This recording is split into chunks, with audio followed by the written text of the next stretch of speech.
I knew my daughter-in-law was ashamed of me the moment she looked at my old brown coat and whispered loudly enough for everyone to hear. He finally Some signed the people papers. just don't know After when it's all time these to years, let it's go of the finally past. mine. And there is Laughter nothing you rippled can through do the about ballroom, it. while my son stared at the floor instead of defending me. I tightened my hands around the worn fabric that had kept me warm for more than 20 years and turned toward the exit. Then a distinguished gray-haired gentleman suddenly stood up, his eyes wide with disbelief. "Kendall Stevens," he called across the silent room. "After all these years, is that really you?" If this story touches something in your heart, I'd love for you to stay with me until the end. Don't forget to like and subscribe if you enjoy heartfelt family stories like this. And before we begin, tell me in the comments where you're watching from and what time it is there. I always enjoy seeing how far these stories travel and hearing your thoughts along the way.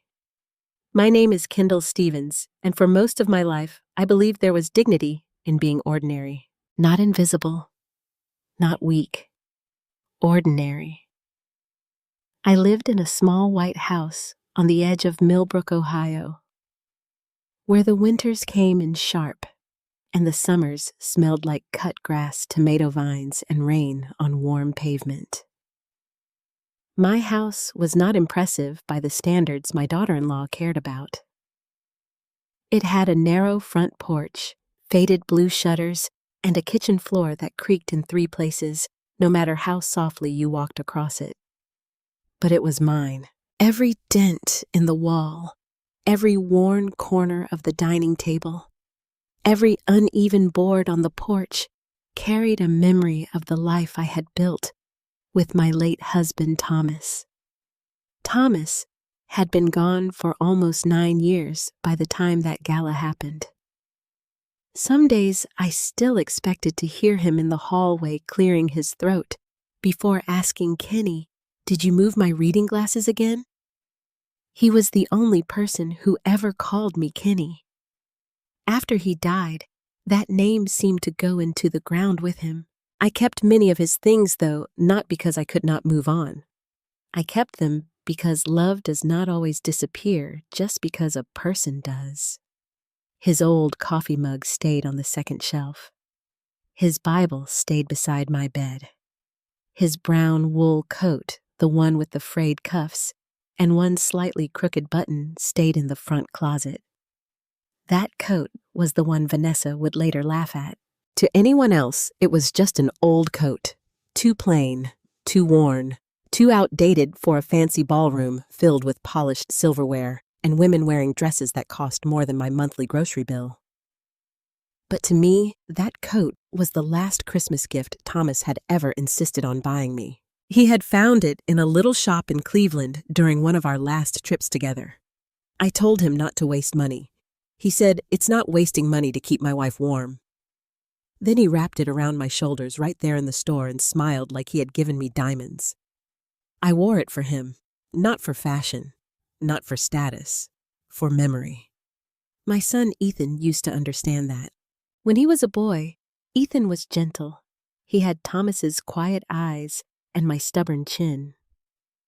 He used to sit at the kitchen table doing homework while I baked cornbread, asking questions about everything from lightning to heaven to why adults sometimes said things they did not mean. After Thomas died, I told myself Ethan and I would remain close. For a little while, we did. He called every Sunday evening. He came by to fix things I could have fixed myself. He brought Emily, my granddaughter, when she was small enough to fall asleep with her head in my lap. Then Ethan married Vanessa. I will not say Vanessa changed him overnight. Life is rarely that simple. But slowly, little by little, Ethan began measuring himself by things he had never cared about before. The right neighborhood, the right car, the right country club invitation, the right people noticing him. Vanessa noticed everything. She noticed labels on handbags. She noticed whether a woman's shoes were from last season. She noticed if someone's house looked expensive enough to photograph. She noticed if a dinner plate was chipped, if curtains were dated, if a person's clothes told a story she considered embarrassing. And from the beginning, she noticed me. The first time she came to my house, she smiled with her mouth, but not with her eyes. She stood in my kitchen, holding a glass of iced tea, like she was afraid the glass might lower her social standing. "This place is cozy," she said. Ethan looked uncomfortable. I pretended not to notice. Over the years, Vanessa learned to speak about me in careful little cuts. "You're so sentimental, Kendall. You really don't need to save everything. At your age, comfort matters more than style, I suppose. Ethan works so hard. I just want our family image to reflect that." Family image. Those two words became Vanessa's favorite shield. She did not want me at certain dinners because the guests were business contacts. She did not want me in family photographs unless she chose what I wore. She corrected the way I introduced myself, the way I set a table, even the way I wrapped Christmas gifts. I told myself it was insecurity. I told myself she was young. I told myself peace was worth more than pride. That is something many women my age understand too well. We swallow little hurts because we do not want to lose access to the people we love. And I loved Ethan. I loved him enough to ignore the missed calls. I loved him enough to forgive the rushed visits. I loved him enough to pretend I did not hear Vanessa sigh whenever I said I could not attend some expensive event because I had already promised to volunteer at the food pantry. The truth was, I had money. Not the kind Vanessa imagined, not the kind that sparkled or shouted, but enough. Thomas and I had been careful. We had invested quietly. We had helped people privately. We had never believed kindness needed applause. After Thomas passed, I continued some of the giving we had started together. A scholarship here, a rent payment there, medical bills for a family who had lost work, groceries for seniors who were too proud to ask. I used my maiden name on some documents and anonymous donor accounts on others. I did not hide it because I was ashamed. I hid it because I had learned a long time ago that once people know, you can give some stop seeing your heart and start seeing your wallet. Emily was the only one in Ethan's house who seemed to see me clearly. At 15, she was tall, thoughtful, and kinder than the world usually rewards. She came by after school some Thursdays, claiming she wanted my oatmeal cookies, though I knew she mostly wanted a quiet place where nobody judged her. She would sit on my porch steps, pulling her sleeves over her hands, telling me about school friends, and how her mother wanted her to network before she even knew what kind of person she wanted to become. She says, "Presentation is everything," Emily told me one afternoon. I smiled sadly. Presentation matters sometimes, but it is never everything. Emily looked at my old gardening shoes by the door and grinned.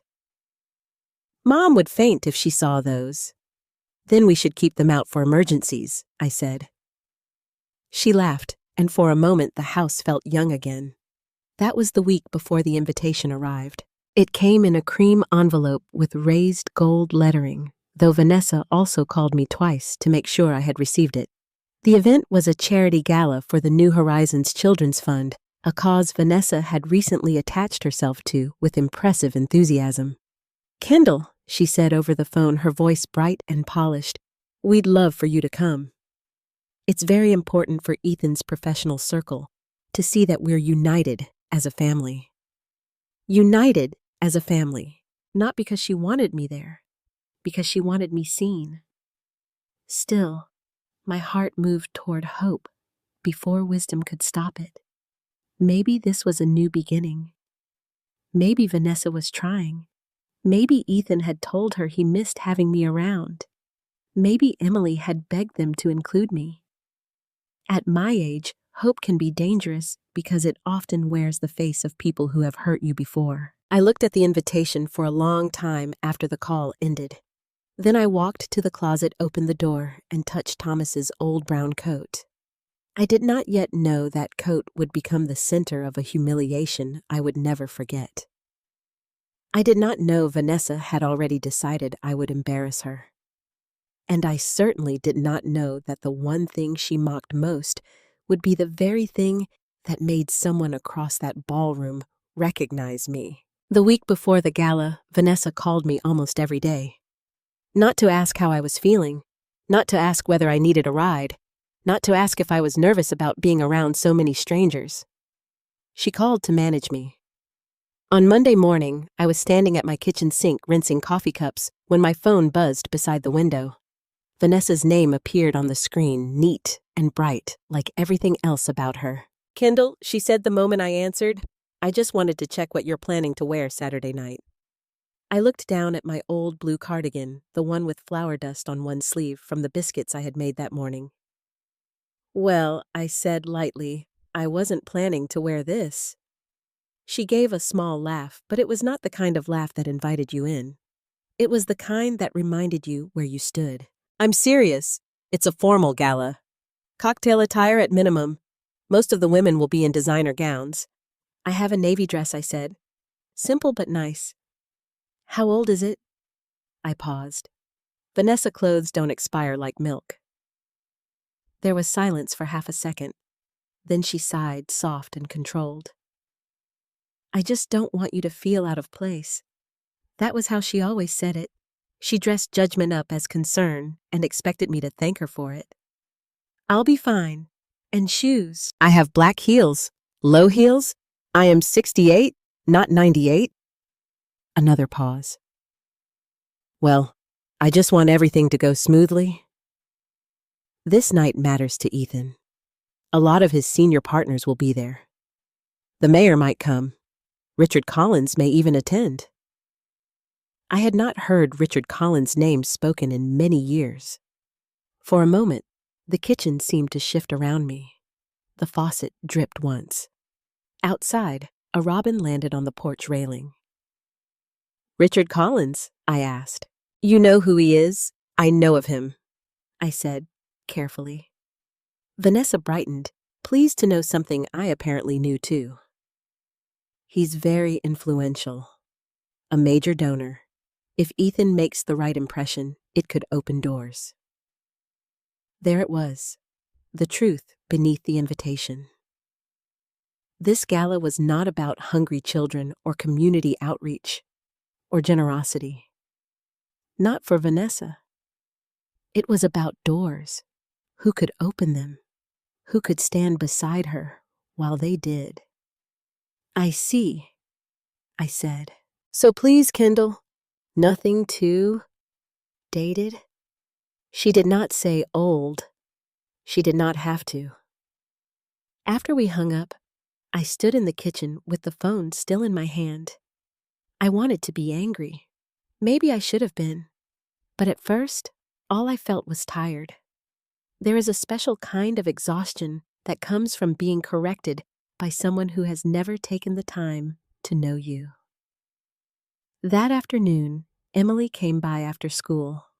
She carried her backpack on one shoulder and a paper bag from the bakery downtown. "I brought cinnamon rolls," she announced. "Mom says sugar is poison, so naturally I bought 2. I laughed and took the bag from her.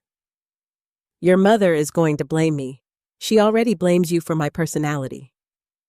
"That might be the nicest thing she's ever said about me." Emily grinned, but her smile faded when she saw the gala invitation lying on the table. "She's making a big deal out of Saturday," Emily said. "Is she?" "She's been talking about seating charts for 3 days, and flowers, and photographers, and how Dad needs to look like leadership material." I poured her a glass of milk. "Your father has always looked like leadership material to me." Emily sat down, picking at the edge of a napkin. "Grandma, are you excited to go?" I wanted to say yes for her sake. Instead, I said, "I'm trying to be." Emily looked up. She had Thomas's eyes too, though softer, more searching. "Mom told Dad you should let her help you choose an outfit. I can choose my own clothes." "I know." Emily hesitated. "But she said some people don't understand how things look." I set the milk down a little harder than I meant to. Emily flinched. "I'm sorry. I shouldn't have said that." "No, sweetheart. You didn't say it. You repeated it. She looked ashamed, but I touched her hand. Never be afraid to tell me the truth. Emily swallowed. I just don't want her to hurt your feelings. Too late, I thought. But I only smiled. Feelings can be hurt and still survive. That evening, after Emily left, I went upstairs to my bedroom and opened the cedar chest at the foot of my bed. Inside were folded pieces of my life, Thomas's old plaid scarf, my wedding gloves, Ethan's first baby blanket letters tied with faded ribbon, and the navy dress I had meant to wear. It was modest, long-sleeved, and dark enough to hide the places where time had softened my body. I tried it on in front of the mirror. It still fit. Not like it had 20 years ago, of course. Nothing did. But it fit the woman I was now. Then I walked to the front closet and took out Thomas's brown wool coat. The fabric was worn at the cuffs. One button had been replaced with one that did not quite match. The lining had a small tear near the pocket where Thomas used to tuck church bulletins and peppermint candies. I held it against me and closed my eyes. Suddenly, I was back in Cleveland, with snow blowing sideways along the street, Thomas laughing as he wrapped the coat around my shoulders. You look beautiful, he had said. I look practical. Same thing if the right man is looking. I opened my eyes before tears could fall. On Wednesday, Ethan called. For a moment, my heart lifted. Ethan rarely called in the middle of a workday unless something was wrong. I answered quickly. Hi, honey. Hey, Mom. You doing okay? There was tension in his voice, the kind that told me Vanessa was nearby or had recently been. I'm fine. Good. Good. He cleared his throat. Listen about Saturday. I leaned against the counter. Yes, Vanessa's just trying to make sure you're comfortable. I almost laughed. That is what she told you. She means well. No, Ethan. She means appearances. He went quiet. I regretted saying it not because it was untrue, but because the truth had landed between us like a plate shattering. Mom, he said softly, this event is important. I know, and Vanessa has worked really hard. I know that too. She's under pressure. There'll be people there who can really help my career. I just don't want any awkwardness. I stared out the kitchen window at the bare branches moving in the wind. Awkwardness, I repeated. You know what I mean? I'm not sure I do. He sighed, and in that sigh, I heard not only his frustration, but his fear. Ethan had become a man who was afraid of disappointing his wife, his boss, his neighbors, and strangers he wanted to impress. Somewhere in that long list, he had stopped being afraid of disappointing me. It's just one night, he said. Could you maybe let Vanessa send something over? A dress, maybe a wrap, just so everyone feels good. Everyone? Not me. Everyone. I looked toward the closet where Thomas's coat waited in the dark. I already know what I'm wearing. Mom. The single word came out tired, almost pleading. That hurt more than anger would have. I will be clean appropriate and on time, I said. That should be enough. He did not answer right away. Finally, he said, I don't want you to feel judged. Then don't let people judge me. Another silence. I knew then that he would not protect me. Not because he did not love me, but because he had grown used to letting love be quieter than fear. After we hung up, I sat alone at the kitchen table until the light outside turned gray. By Friday, Vanessa sent a garment bag to my house. It arrived with a young delivery driver who handed it over as if it contained medicine I needed to survive. Inside was a pale silver shawl and a note written in Vanessa's elegant handwriting. Just in case you change your mind. This will photograph better. I folded the shawl carefully and placed it back in the bag. Then I took out my navy dress, polished my black heels, and brushed Thomas's brown coat until the wool lay as smooth as it could. Saturday evening came cold and clear. Emily arrived with Ethan and Vanessa to pick me up. Ethan wore a black suit and looked handsome in a strained, distracted way. Vanessa stepped out of the car in a deep emerald gown. Her hair swept up diamonds at her ears. She looked expensive, polished, perfect.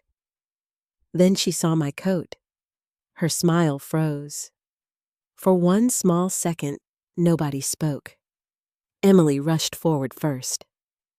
"Grandma, you look beautiful. Thank you, sweetheart." Ethan glanced at the coat, then quickly at Vanessa. Vanessa's eyes moved over me from collar to shoes. Her face remained calm, but her mouth tightened. "Kendall," she said very softly, "didn't you get the shawl I did? And it was lovely." She waited. I buttoned the old brown coat. "But this keeps me warm." Emily smiled. Ethan looked at the driveway. Vanessa inhaled through her nose, then forced a laugh. "Well," she said, "I suppose there's no time now." No time, as if I were a problem that had missed its chance to be corrected. During the drive, Vanessa spoke mostly to Ethan about the guest list. She reminded him where the senior partners would be sitting, who had recently donated, who had divorced, who had remarried, who mattered. Emily sat beside me in the back seat and gently slipped her hand into mine. I squeezed it once. The city lights appeared ahead of us, bright against the winter dark. The gala was being held at the Grand Hamilton Hotel, one of those places with marble floors, crystal chandeliers, and doormen who opened car doors as if every guest were royalty. As we pulled up to the entrance, Vanessa turned around and looked directly at me. "Just stay close when we walk in," she said, "and please let me introduce you." I looked at my son. He did not meet my eyes. That was the moment I understood the invitation had never been a kindness. It was a stage, and Vanessa had already decided what role I was supposed to play. The Grand Hamilton Hotel looked like the kind of place where people learn to smile without meaning it. The moment the doorman opened the car door, cold air swept under my coat and climbed up my legs. Vanessa stepped out first, lifting the hem of her emerald gown just enough to show her silver heels. Ethan followed, already wearing the polite half-smile he used around important people. Emily climbed out beside me and reached for my hand before I could steady myself. "I've got you, Grandma," she whispered. "I'm not made of glass," I whispered back. "I know, but Mom is watching," and she was. Vanessa stood near the entrance beneath two golden lamps, her eyes fixed on my coat as if it were a stain she could not scrub out. Her smile stayed in place, but I saw the warning in her face. Inside, the lobby gleamed with marble mirrors and fresh white flowers arranged in tall glass vases. Men in dark suits laughed beside the bar. Women moved through the room in silk satin and perfume. Everything sparkled. Even the air seemed expensive. For one small moment, I felt my courage shrink. Not because I was ashamed of myself, but because I understood that Vanessa had brought me into a world where every detail would be inspected. My shoes, my dress, my coat, my age, my silence. Ethan walked beside me, but not close enough to feel like protection. Vanessa turned back and said, "Remember, Kendall, let me introduce you." I nodded. She guided us into the ballroom, where round tables were covered in ivory linen and gold-rimmed plates. A stage stood at the far end, decorated with the logo of the New Horizons Children's Fund. A photographer moved near the entrance, taking pictures of arriving guests. Vanessa immediately straightened Ethan's tie. "Smile," she whispered. Then she looped her arm through his and motioned for Emily to stand beside them. I remained half a step behind. The photographer lifted his camera. Vanessa glanced at me, hesitated, then said, Kendall, maybe just stand near Emily.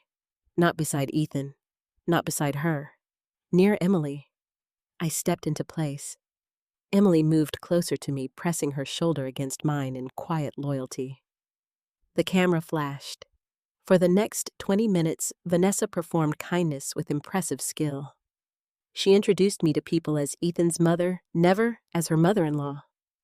She laughed lightly whenever someone asked where I lived, answering before I could. Kendall enjoys a quieter life outside the city. She's very sentimental. She doesn't care much for modern things. Each sentence sounded harmless by itself. Together, they built a small cage around me. I smiled anyway. I had learned long ago that not every insult deserves the dignity of a response. Then we reached a group near the silent auction table. 3 women stood admiring a framed painting, their wrists shining with bracelets. Vanessa knew them from some charity committee. Their names blurred together, but I remembered their expressions: clearly polished curiosity, quick judgment, polite amusement. "This is Ethan's mother, Kendall," Vanessa said. One woman looked at my coat. "Oh, how sweet. Vintage." Before I could answer, Vanessa laughed. "Something like that." Another woman tilted her head. "It must be meaningful." "It is," I said. Vanessa's smile tightened. "Kendall keeps everything. Some people just don't know when it's time to let go of the past." The words were light, but sharp enough to cut. The women laughed softly. Not cruelly at first, more out of habit. The way people laugh when someone with social power gives them permission. Emily stiffened beside me. Ethan heard it. I know he did. He stood only a few feet away, speaking with a man from his firm, but his shoulders changed. He glanced over, saw my face, then looked down into his drink. That was the first real wound of the evening. Not Vanessa's comment, my son's silence. I touched the sleeve of my coat, feeling the worn wool beneath my fingers, and told myself to breathe. Vanessa leaned closer, lowering her voice just enough to pretend she was being discreet, though everyone nearby could still hear. "I even sent her a shawl," she said. "A beautiful one. But Kendall is very committed to her traditions." A third woman gave me a sympathetic smile that felt worse than mockery. "Well, she said comfort is important at a certain age. At a certain age, I had lived long enough to know that some people used age the way others used dirt. Something to place beneath your feet." Emily spoke before I could. "I think Grandma looks elegant." Vanessa's eyes snapped toward her daughter. "That's sweet, Emily." "Sweet. Dismissed. Corrected." The auction bell rang softly, announcing that dinner would begin soon. Guests drifted toward their tables, still smiling, still laughing, still unaware that one old woman in a brown coat was standing in the middle of that glittering room, trying not to remember how it felt to be loved properly. Our table was near the front, close enough to the stage to signal importance. Vanessa had made sure of that. Ethan sat on one side of her, Emily on the other. I was placed beside Emily near the outer edge of the table. Again, near the family. Not quite inside it. Dinner began with salad, then chicken in a sauce I could not name. People talked about vacation homes, private schools, investment properties, board appointments. Vanessa moved through the conversations like she had rehearsed them in front of a mirror. She knew when to laugh, when to touch Ethan's arm, when to mention Emily's academic awards, when to bring up the children's fund and her deep passion for giving back. I watched her speak about generosity while ignoring the woman at her own table who had taught her husband how to give without being seen. Halfway through dinner, a man beside Ethan asked, "And Mrs. Stevens, are you involved with the foundation too?" For a moment, I thought he meant me. I opened my mouth. Vanessa answered, "Oh, I handle most of that. Kendall supports us in spirit. Supports us in spirit." Emily looked at me, her eyes apologetic. I placed my napkin on my lap and smiled at the man. I've always believed helping people matters most when nobody is watching. He nodded thoughtfully. Vanessa laughed too quickly. That's Kendall. Very old-fashioned. Old-fashioned. There it was again. The word she used when she meant useless. Outdated. Small. After dessert, guests began mingling again. Vanessa led Ethan toward a cluster of donors near the stage. Emily stayed with me, but I saw her checking her phone. A message from her mother appeared on the screen. Come here, now. Emily sighed. Grandma, I'll be right back. Go, I said. I'll be fine. She looked unconvinced, but obeyed. For the first time that night, I stood alone. I walked slowly toward a display wall filled with photographs of children the foundation claimed to help. Their faces softened me. Smiling children with backpacks, children holding books, children standing outside community centers. Whatever Vanessa's motives were, the need was real. That was why I had come. Not for Vanessa. Not for Ethan's career. For them. I was looking at one photograph of a little boy holding a winter coat when I heard Vanessa's voice behind me. Kendall! I turned. She stood with two women and a man I recognized as one of Ethan's senior partners.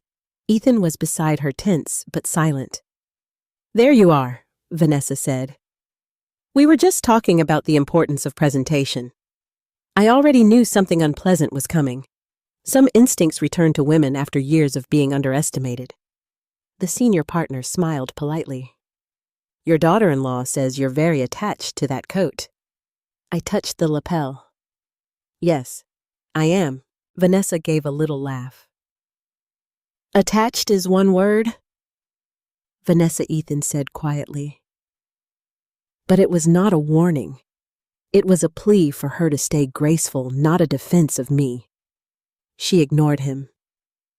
I told Kendall this was a formal event, she said, but she has always preferred doing things her own way.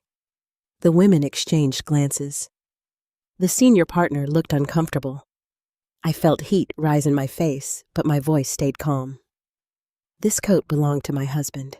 For half a second, that should have been enough. It would have been enough for kind people. Vanessa's smile flickered, but pride pushed her forward. Yes, and that's very touching, she said. But sometimes, memories belong at home, not in a ballroom. The words landed harder than I expected. I looked at Ethan. This time, I did not glance. I looked directly at him. My son's face tightened. His mouth opened slightly. I waited. Say something, I begged silently. Just one thing. Tell her that is enough. Tell her I am your mother. Tell her grief is not embarrassing. But Ethan looked away. Something inside me went very still. Not broken. Not yet. Just still.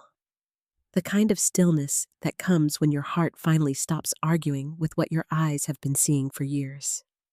I nodded once. You're right, I said softly. Vanessa blinked, surprised by my agreement. Some memories do not belong in a room where they are mocked. Then I turned and walked away. I did not rush. I did not cry. I did not give Vanessa the satisfaction of seeing me stumble. I moved through the ballroom with my head high past the chandeliers, past the auction tables, past the guests who looked at me and then looked away because discomfort is easier to ignore when it belongs to someone else. Near the entrance, I paused to button my coat. My hands shook then. Only then. I was reaching for this final button when the ballroom seemed to quiet behind me. At first, I thought Vanessa had made another comment. Then I heard a chair scrape sharply against the floor. A man's voice rose from across the room, startled and trembling with disbelief. Kendall Stevens. I froze. The voice was older now, deeper roughened by years. But I knew it. Slowly I turned. A tall, gray-haired man stood near the front table, one hand pressed against the linen as if he needed it for balance. His eyes were fixed on me, not on my coat, not on my age, not on the plainness Vanessa had tried to make shameful. On me. The room fell into silence. He took one step forward. After all these years, he said, his voice breaking, "Is that really you?" And for the first time that evening, Vanessa had nothing to say. For several seconds, no one moved. The ballroom, that had been humming with polished voices and polite laughter, became so quiet I could hear the soft clink of silverware somewhere near the back. Even the pianist stopped playing mid-note, his hands hovering above the keys as if the room itself had taken a breath and refused to release it. The gray-haired man kept staring at me. "Kendall Stevens," he said again, softer this time. I knew him then, not from the newspapers where his face had appeared for years beside headlines about donations, hospitals, and business awards. Not from Vanessa's breathless mention of him as a man who could open doors. I knew him from a cold winter morning over 20 years earlier, when his hair had been dark, his shoulders had been stooped with shame, and his hands had trembled around a paper cup of bad coffee in a factory office that smelled of metal dust and desperation. Richard Collins. I had not seen him since that season of our lives, when Thomas and I still believed we had more years ahead than behind us. "Richard," I said. The name barely left my mouth before he started toward me. People shifted aside without being asked. Maybe because of who he was. Maybe because of the look on his face. He moved slowly, but with purpose, one hand slightly raised, as if he feared I might disappear before he reached me. Vanessa stood frozen near Ethan, her lips parted in confusion. I saw her eyes dart from Richard to me, trying to connect two things she believed belonged in separate worlds: the powerful man everyone wanted to impress, and the old woman in the brown coat she had just mocked. Richard stopped in front of me. For a moment, he did not speak. His eyes moved over my face, taking in the years, the silver in my hair, the lines beside my mouth. Then he looked at the coat. His expression changed. He recognized that too. "My God," he whispered. Thomas's coat. The room remained silent. I felt my throat tighten. "You remember it? Remember it?" Richard shook his head, and his eyes shone. "Kendall, I remember standing outside that factory with snow coming down so hard I could barely see the parking lot. Thomas had that coat wrapped around his shoulders, and you were arguing with him because he had given his gloves to one of the workers." A few people nearby exchanged surprised glances. Ethan stepped closer. "Mr. Collins, you know my mother?" Richard turned to him slowly. "Your mother?" he asked. There was no accusation in his voice, but Ethan seemed to shrink under the question. "Yes," Ethan said. "I'm Ethan Stevens." Richard stared at him for a moment, then looked back at me. "Thomas's boy," he murmured. "You were just a child back then." Ethan's confusion deepened. Back when Vanessa recovered enough to step forward with a practiced smile. "Mr. Collins," she said, her voice warm and nervous, "what a lovely surprise. We were hoping you would join us tonight. I had no idea you were acquainted with Kendall." "Acquainted?" Richard looked at Vanessa. It was the first time that evening I saw someone important look at her without admiration, without interest, without the slightest desire to be managed by her charm. "Acquainted?" he repeated. Vanessa's smile tightened. "I only meant, this woman," Richard said, turning slightly so his voice carried, "is one of the reasons my company survived." A murmur moved through the ballroom. My hands tightened around my coat buttons. "Richard," I said quietly, "you don't have to." "Yes," he said. "I do." Something in his tone stopped me. He looked around the room and every person seemed to lean toward him. The senior partners, the donors, the committee members, the women who had laughed at Vanessa's comments. Even the hotel staff near the wall stood still watching. Many years ago, Richard began, I owned a manufacturing company outside Dayton. It wasn't the size it became later. Back then, it was just a struggling operation with 216 employees, most of them supporting families' mortgages, medical bills, children in school.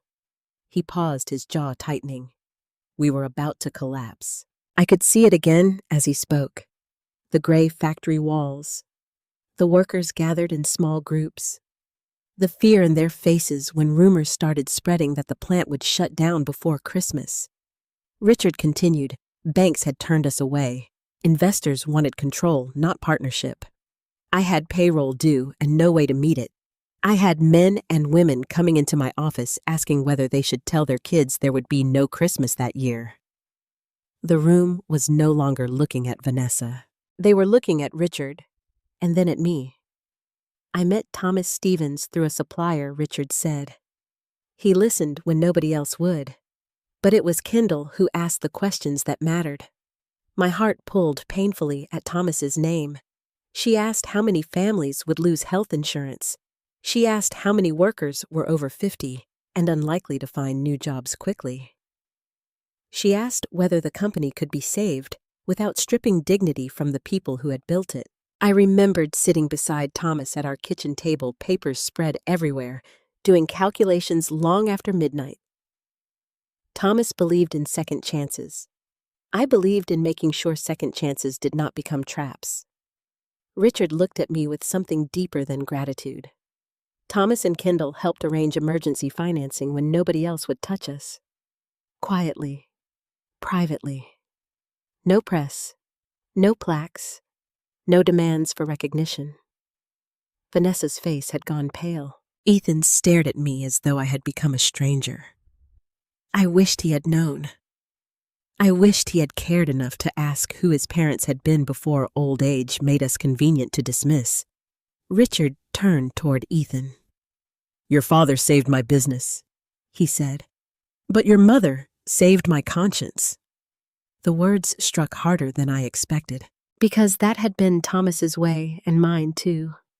We had never wanted power. We wanted people to keep their homes. We wanted children fed. We wanted good workers not thrown away because numbers on paper had gone red.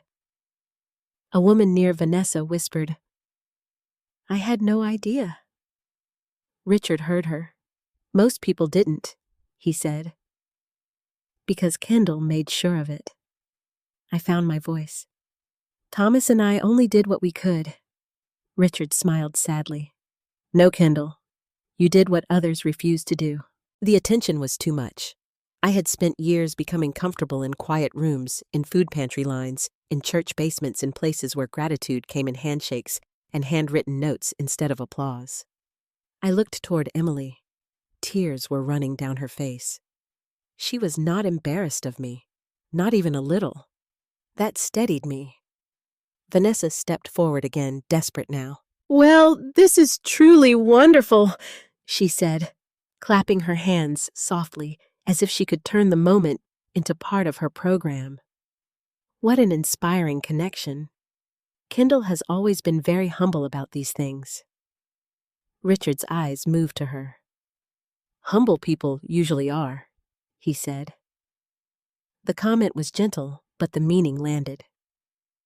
A few guests looked down to hide their reactions. Vanessa flushed. Ethan finally came to my side. Mom, he said quietly, why didn't you ever tell me? I looked at him. There were so many answers. Because you stopped asking. Because your wife made kindness feel unfashionable. Because some stories are sacred. Because I thought my son knew I was more than the old woman at the edge of his photographs.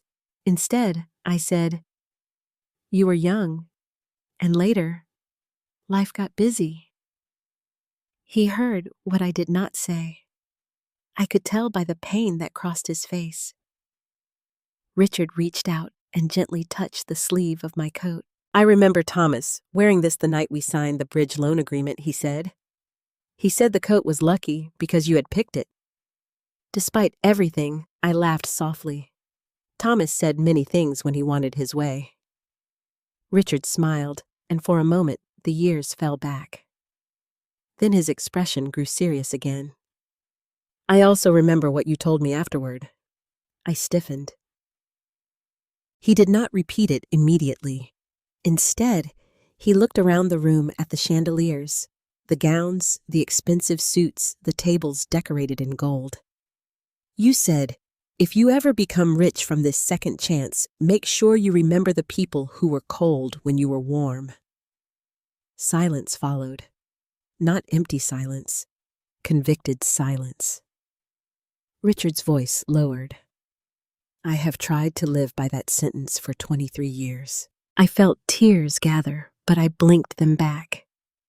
Thomas would have teased me for crying in public. Then he would have cried too. Vanessa stood near the auction table, trapped in the very room she had wanted to control. Her guests had heard her mock my coat. They had seen her treat me as a burden. And now the man she most wanted to impress was standing before me as if I were the honored guest. Richard offered me his arm. May I walk you back to the front, Kendall? I glanced toward the exit where I had been about to leave.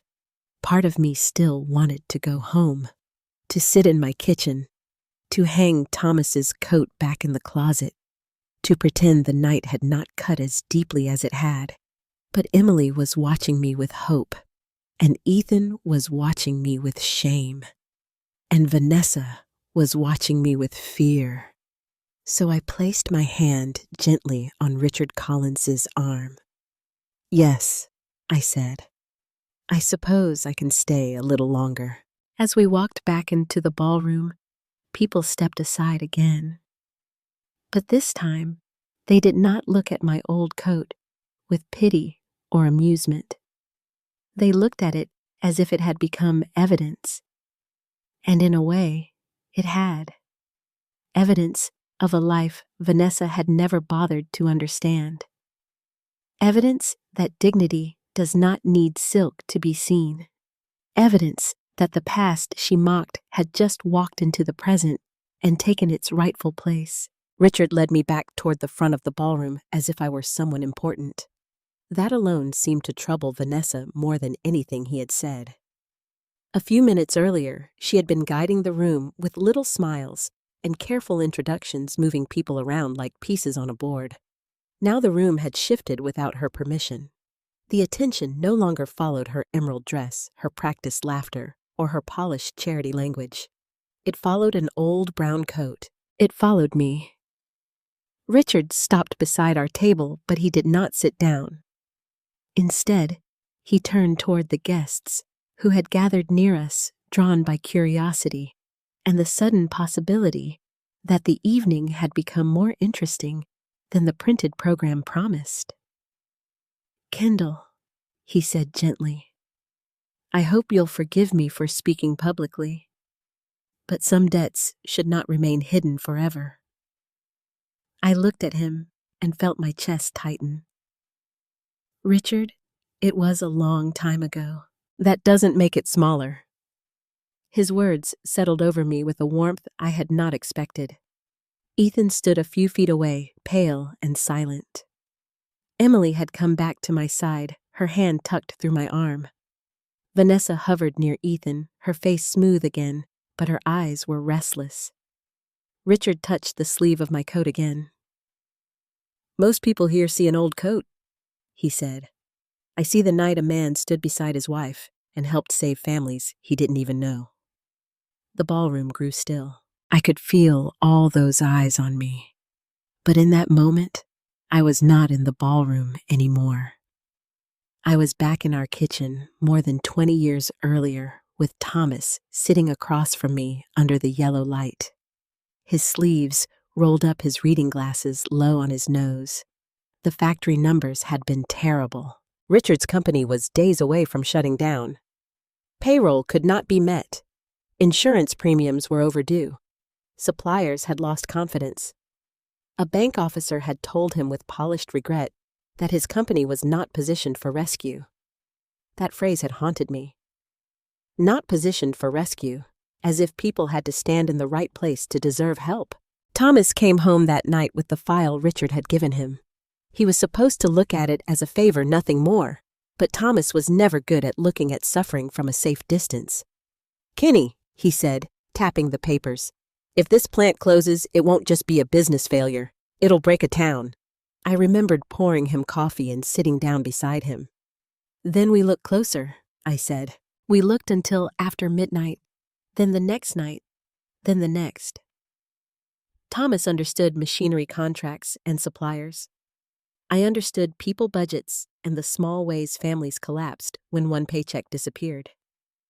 I asked questions Richard's bankers had not asked. How many employees had children? How many had medical conditions? How many were close to retirement? Could wages be protected during restructuring? Could the company survive without selling the land? Could emergency financing be tied to keeping jobs in place? Thomas called me stubborn. I told him stubborn was just compassion with good shoes. The room around me returned when Richard said Kendall noticed things the rest of us missed. She saw the workers, not just the balance sheet. A man near the stage nodded slowly. Richard continued.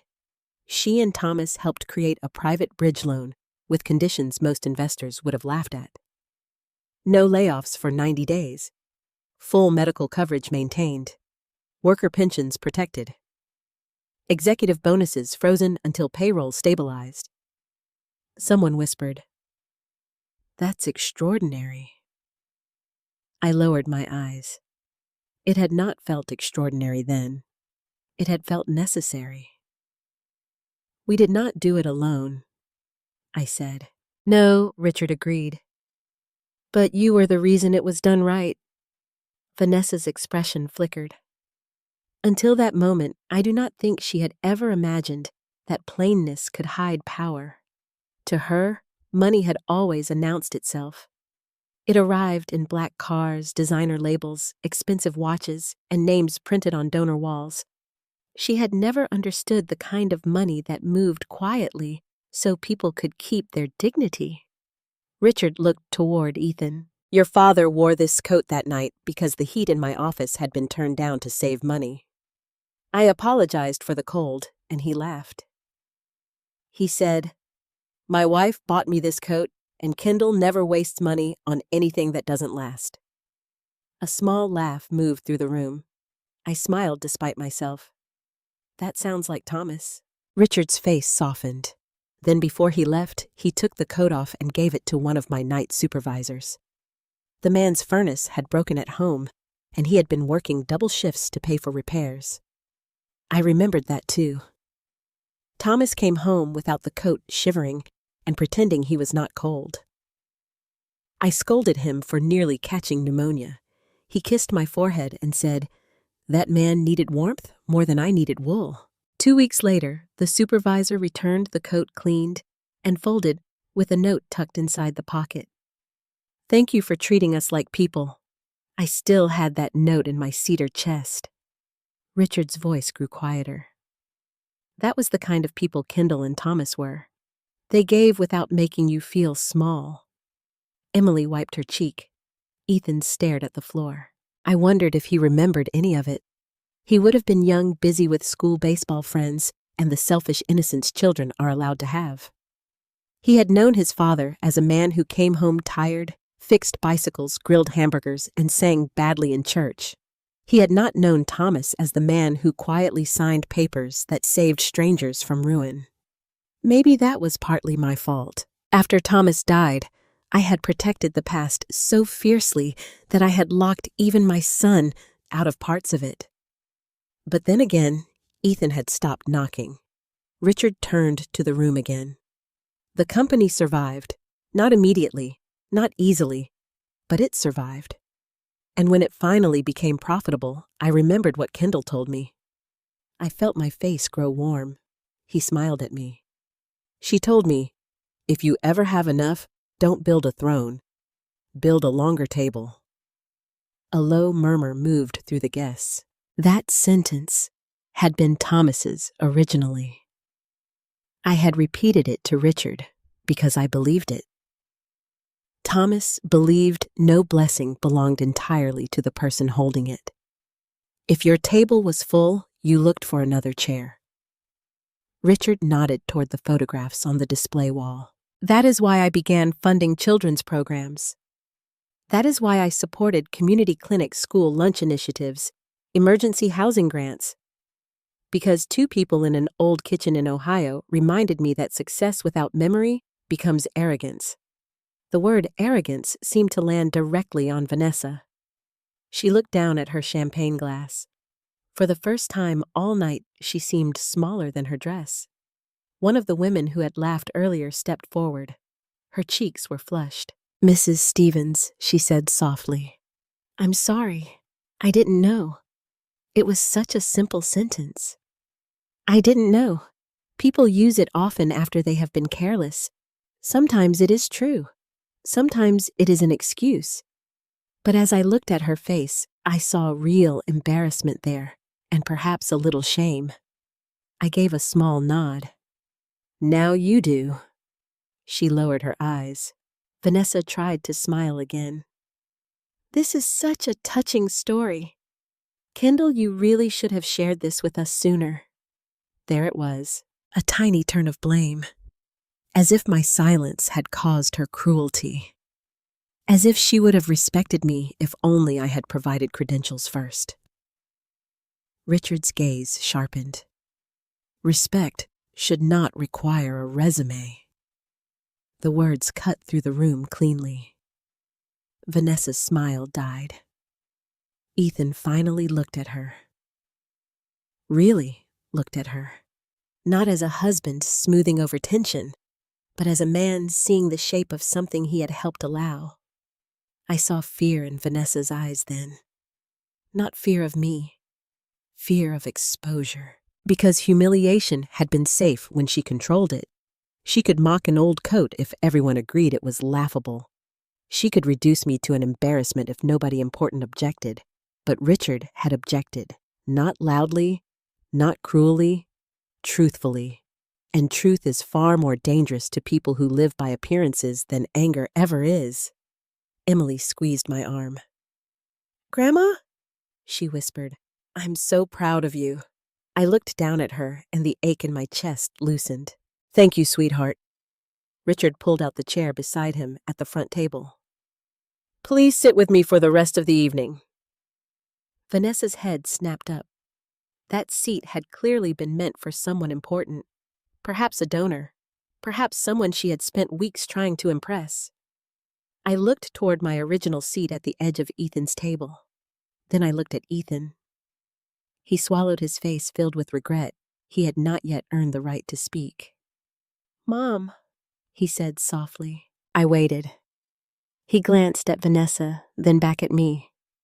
"I'm sorry," he whispered. The words were too small for the wound, but they were the first honest thing he had said all night. I nodded once, not forgiving him yet, but acknowledging that I had heard. Then I sat beside Richard Collins at the front table, still wearing Thomas's old brown coat. For the first time that evening, I did not feel out of place. As the program resumed, people kept glancing toward me, not with mockery now, with curiosity, with respect, with questions they were too polite to ask. But I knew something they did not. Richard had only told them the beginning. The coat was not the real secret. The real secret was what Thomas and I had built after that winter. And if Vanessa had known even half of it, she never would have dared to laugh. After Richard finished speaking, the ballroom did not return to normal. People tried to continue the evening, of course. The servers moved between tables with practiced smiles. The pianist began playing again, softer this time. Guests lifted glasses, unfolded napkins, and pretended the air had not changed. But it had.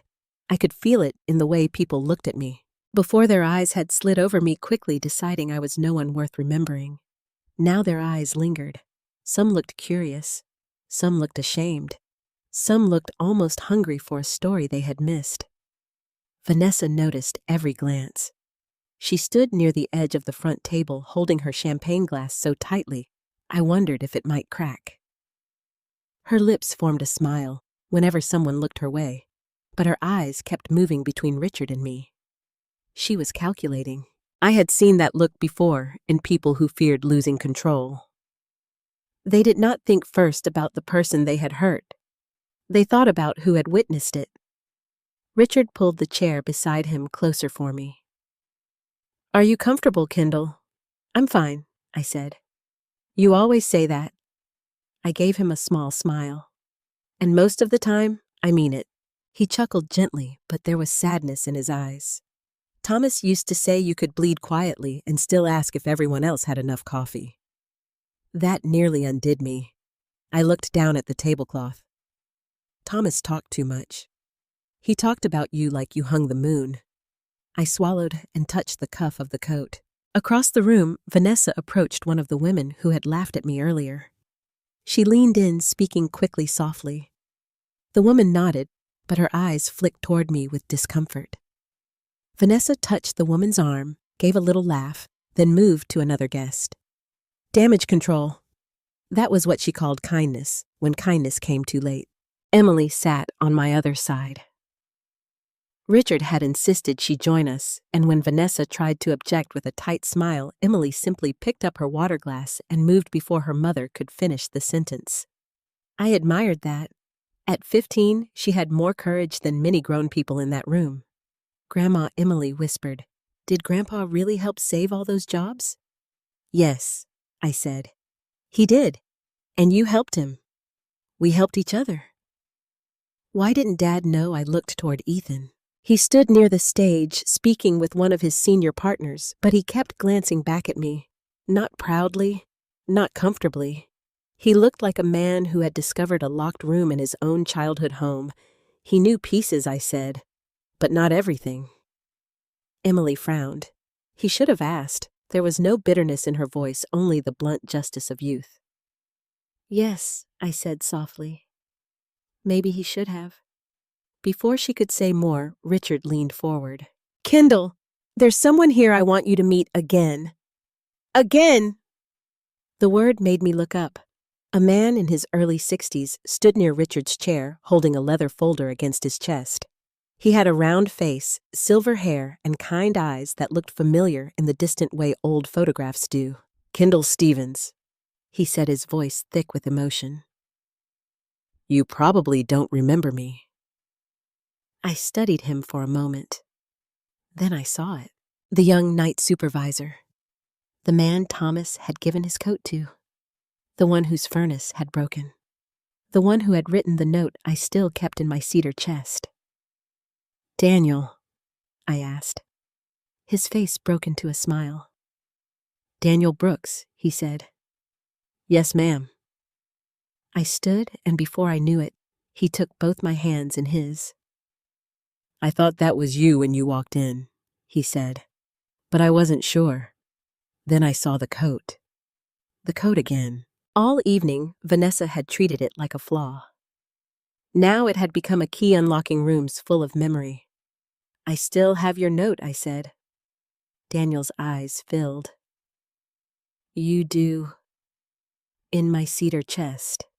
He looked away for a moment, blinking hard. "That winter your husband gave me that coat outside the loading dock. I told him I couldn't take it. He said, 'Then borrow it until the world warms up.'" A soft laugh moved between us. Richard smiled. "Daniel later became one of the best financial officers I ever hired." Daniel nodded. "Because Mr. Collins gave me a chance after the company stabilized. And because your husband told him not to overlook workers who already knew where the leaks were." I remembered Thomas saying that too. He had never trusted men who wanted to fix problems without speaking to the people living inside them. Daniel lowered his voice. "Mrs. Stevens, I've wanted to thank you properly for years." "You already did." "No," he said. "I wrote a note. That wasn't enough. It was enough for me." His mouth trembled. Vanessa had come closer now. She hovered behind Ethan, listening. Richard noticed Daniel's folder. "You brought the quarterly reports?" Daniel's expression changed slightly. "Professional now." "Careful." "Yes," he said. "I thought we might need them after the program." Something passed between Richard and Daniel. Not alarm, exactly. Concern. I saw it because I had spent a lifetime watching men speak without words across tables full of paperwork. "What reports?" I asked. Richard hesitated. "Nothing for tonight." That answer told me there was very much something for tonight. Vanessa stepped in quickly. "Daniel has been helping with some foundation records," she said brightly. "Just routine finance details. Nothing anyone needs to worry about during such a beautiful evening." Daniel looked at her with polite restraint. I had known enough accountants in my life to recognize that expression. It was the face of a man who had found numbers that did not sit straight. Richard glanced at me. "We'll discuss it later." Vanessa's smile sharpened. "Yes, later would be best. Tonight is about the children." "The children?" Daniel repeated softly. There was weight in the way he said it. Emily looked from Daniel to me. She sensed it too. A chill moved through me that had nothing to do with the hotel's air conditioning. Until then, I had believed Vanessa's worst sins were vanity and cruelty. Ugly things, yes, but common enough. The kind of sins that bruised hearts, not balanced sheets. But Daniel's folder made me wonder. I looked toward the display wall of smiling children again. The backpacks, the winter coats, the community center photos. If those children were being used as decoration for someone's ambition, that was bad enough. If the money meant for them was being handled carelessly, that was something else entirely. Richard changed the subject, but not smoothly enough. Daniel Kendall was just telling Emily about Thomas.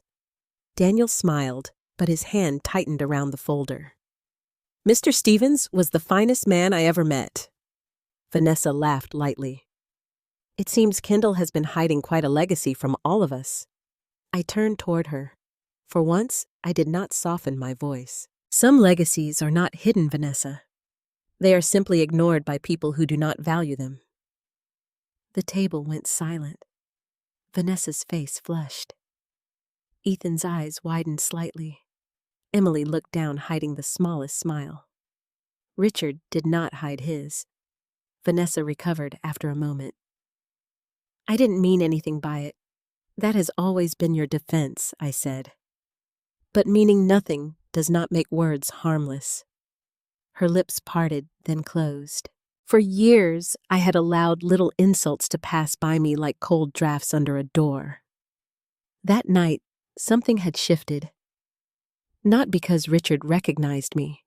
Not because people suddenly respected me.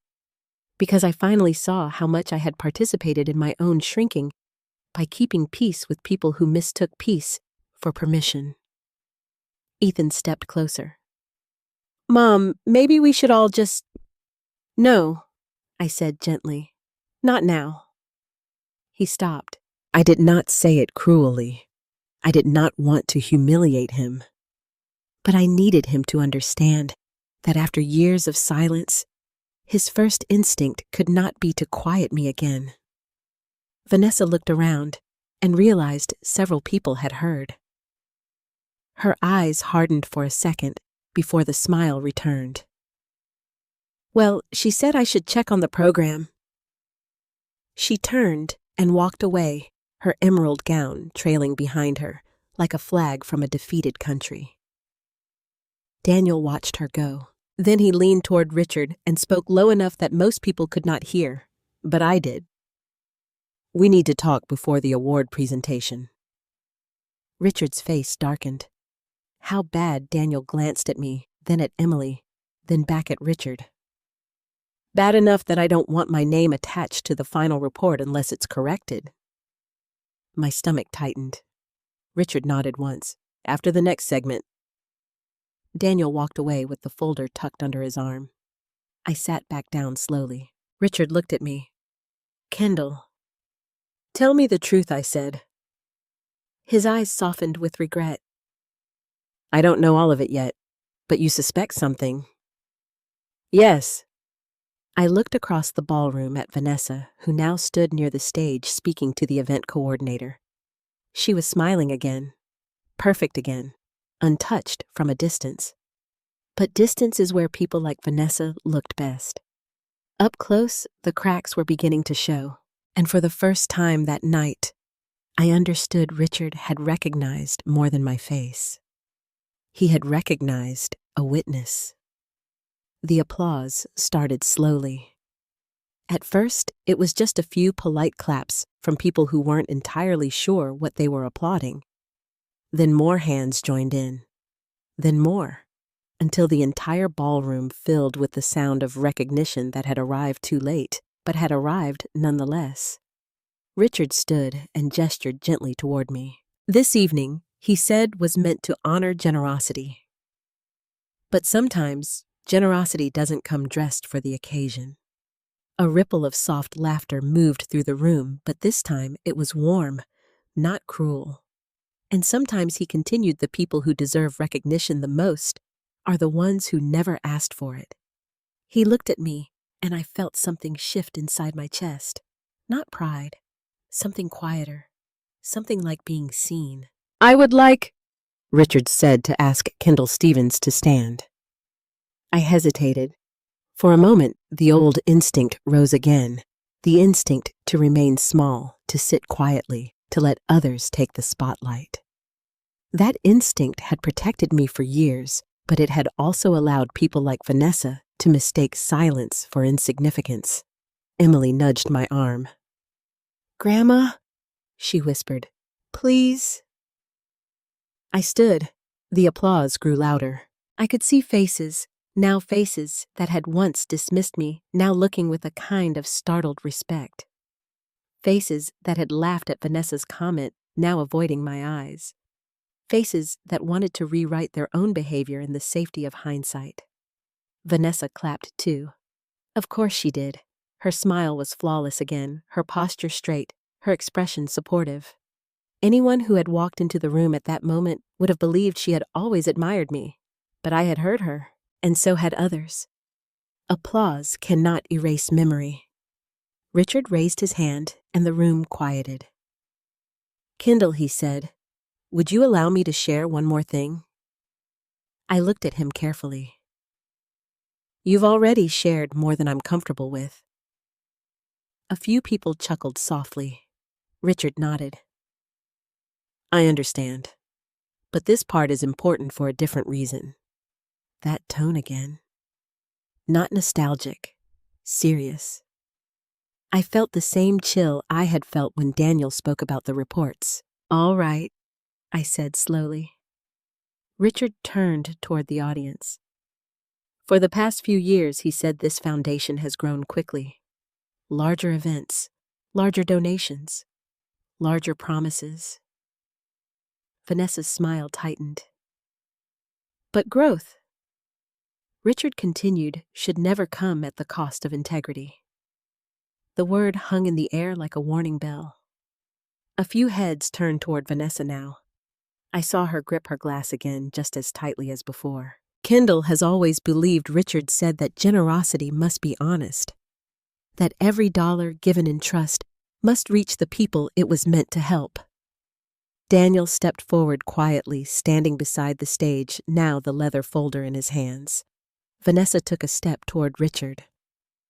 Perhaps we should discuss this privately, she said lightly, though her voice carried a strain she could not hide. Richard did not look at her. This is not a private matter, he said. The room went still again. Ethan's face drained of color. Mr. Collins, Vanessa said, her tone sharpening just enough to reveal the edge beneath it. Tonight is about the children. Yes, Richard said. It is. He turned to Daniel. Daniel. Daniel opened the folder. I watched Vanessa closely. For the first time since I had known her, she looked genuinely afraid. not embarrassed. Afraid. Daniel cleared his throat. As part of our routine review, he began, we audited the last 3 years of financial activity related to the New Horizons Children's Fund. Vanessa's voice cut in quick and bright. And we're so grateful for Daniel's help in ensuring transparency. Daniel paused, then continued as if she had not spoken. During that review, we identified several discrepancies. A murmur moved through the crowd. Ethan stepped forward. What kind of discrepancies? Daniel looked at him directly. Funds allocated for outreach programs that were never fully executed. Administrative expenses significantly higher than reported. Donations redirected into accounts not listed in official disclosures. The words fell like stones. Vanessa laughed. It was not a natural laugh. It was too sharp, too fast. I'm sure there's a reasonable explanation, she said. Large events always involve complicated accounting. Daniel did not smile. Yes, he said, they do. Silence. Then he added, but they do not usually involve personal accounts. The room seemed to tilt. Vanessa's face went completely still. I think you're mistaken, she said. Daniel closed the folder. I wish I were. Richard finally turned toward her. Vanessa, he said quietly. Would you like to explain? All eyes were on her now. This was the stage she had wanted, just not for this. Her gaze flickered from Richard to Daniel to Ethan. I've worked tirelessly for this foundation, she said, her voice trembling just enough to sound emotional. I've organized events, built connections, raised millions of dollars. That is not the question, Richard said. Ethan looked at her. Vanessa, he said slowly. What is he talking about? She turned to him, her eyes filling with tears that came a little too quickly. They're twisting things, she said. You know how these people are. They don't understand how much work goes into it. Vanessa, Ethan said louder now. She stopped. The entire room held its breath. Ethan took a step closer to her. Is any of it true? Her mouth opened, closed, opened again. And in that moment, I saw something I had never seen in her before. Not confidence, not control, not calculation. Exposure. Because lies are easy when they remain abstract. But when someone names them line by line with documents in hand, they begin to crumble. She began. Then she stopped. Emily moved closer to me, her hand tightening around my arm. Grandma, she whispered. I rested my hand over hers. Richard waited. Daniel said nothing. Ethan did not look away. Finally, Vanessa straightened her shoulders. It's not what it sounds like, she said. A classic beginning. Daniel spoke again. There are records of transfers made from the Foundation's operational account into a secondary account under your control. Gasps moved through the crowd. Vanessa shook her head quickly. That account was temporary. It was for holding funds before distribution. Daniel's voice remained calm. The funds were never fully distributed. They were going to be, when her silence answered for her. Ethan stepped back as if something had physically struck him. I trusted you, he said.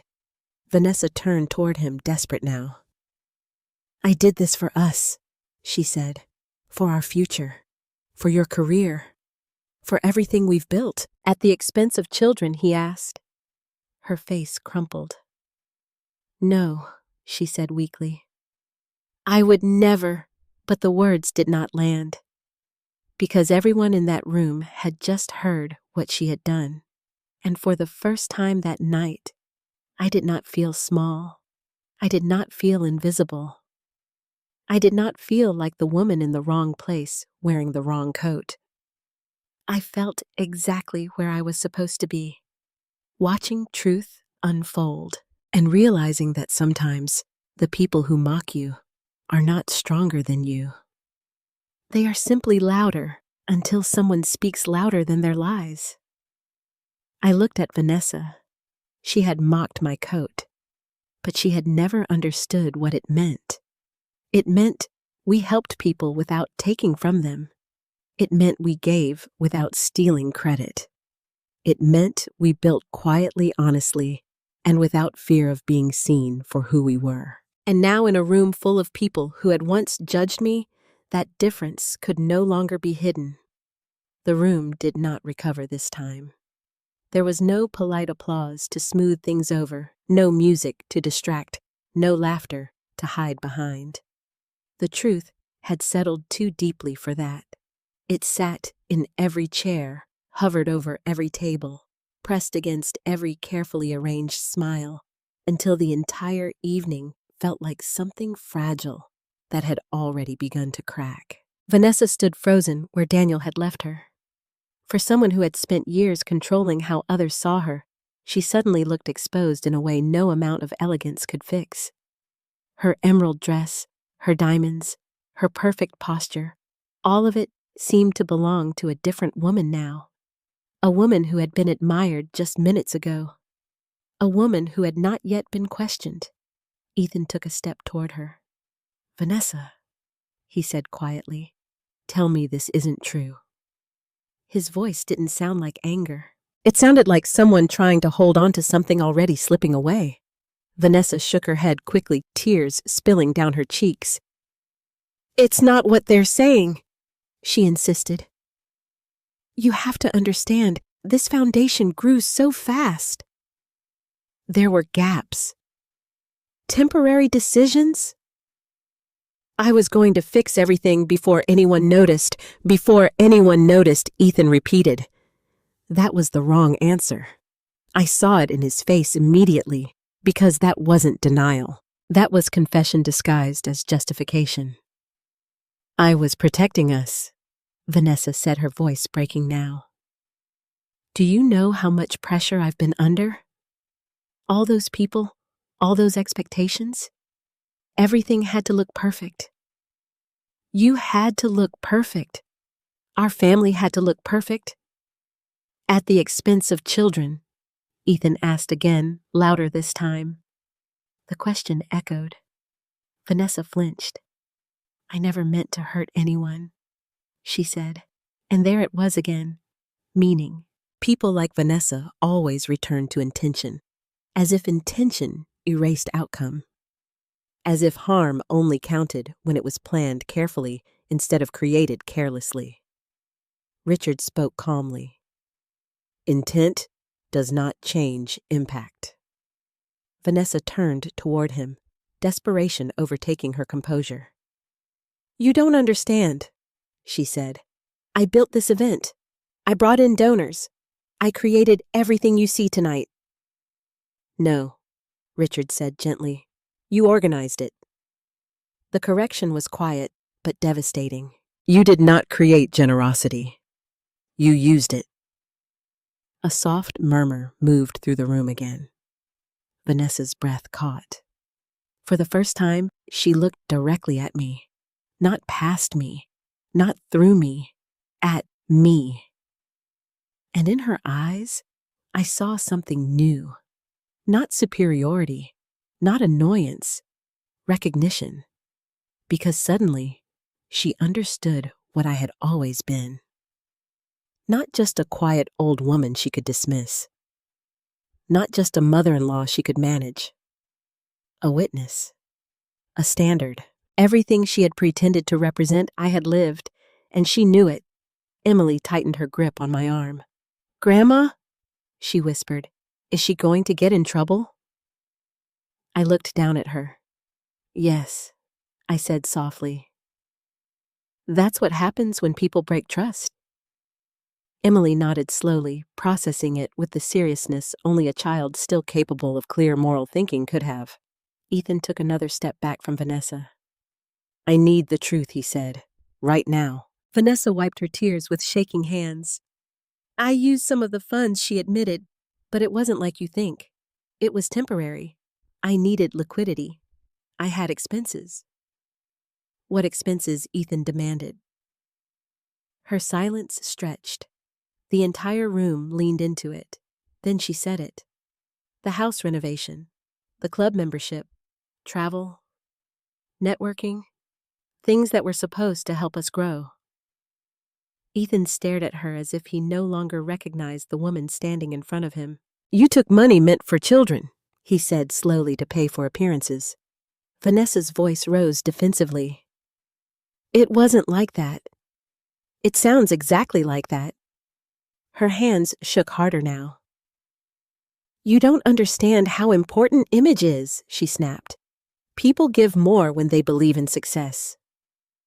I was building something bigger on a lie, Ethan said. That word landed harder than anything else, because lies don't need explanation. They only need exposure. Daniel stepped forward again. There are also documents, he said carefully, that show Kendall Stevens has been one of the largest anonymous contributors to this foundation for years. The room turned toward me again. Vanessa's head snapped in my direction. What she whispered. I felt the weight of that moment settle over me. I had never intended for that to be revealed. Not tonight. Not ever, perhaps. But the truth, once it starts moving, does not ask permission before it finishes its journey. Richard nodded. Kendall's contributions, he said, have supported a significant portion of the programs you've been publicly representing. Vanessa took a step back. Her eyes widened as if she had been struck. No, she said. That's not possible. It is, Daniel said. Verified and documented. Vanessa looked at me again, but this time there was no arrogance left. Only shock. You, she said.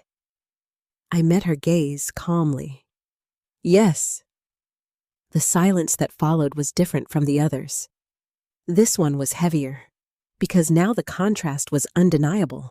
The woman she had mocked for wearing an old coat had quietly funded the very foundation Vanessa had used to elevate herself. The woman she had treated as an embarrassment had been the reason her charity events had succeeded. The woman she had reduced to old-fashioned had been the source of the generosity Vanessa had been borrowing. Ethan closed his eyes for a moment. When he opened them again, they were filled with something I had not seen in years.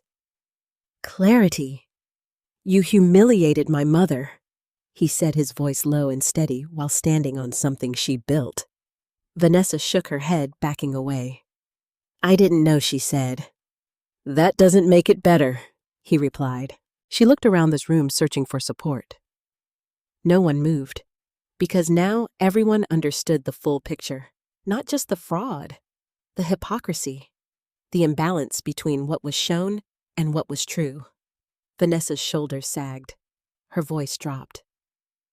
I was trying to keep up, she said weakly. Everyone here expects a certain level of success. If you don't meet it, you disappear. I felt a flicker of something then. Not sympathy exactly, understanding, because I knew that fear. The fear of not being enough. The fear of being overlooked. The fear of disappearing. But fear does not excuse harm, Kendall, Vanessa said, suddenly turning toward me again. You could have helped me.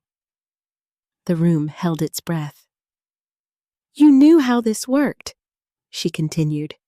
You had the connections, the experience. You could have guided me instead of just standing back and judging. I studied her face. For a moment, I saw the younger woman she must have been before all of this, before ambition turned into pressure, before pressure turned into desperation, before desperation turned into dishonesty. But I also saw the choices she had made. I did not judge you, I said quietly. She flinched. I stayed quiet. I continued, because I believed you would find your way. Her eyes filled again. And instead, I said, you chose to build yourself on something you did not earn. The truth settled between us. Unavoidable. Final. Richard stepped forward once more. I believe he said the board will need to conduct a full investigation. Vanessa did not respond. Ethan looked at her, then at me. I'm sorry, he said again. This time, it sounded different. Not just regret. Responsibility. I nodded, but I did not move toward him. Not yet, because forgiveness is not the same as forgetting. And healing is not the same as pretending nothing happened.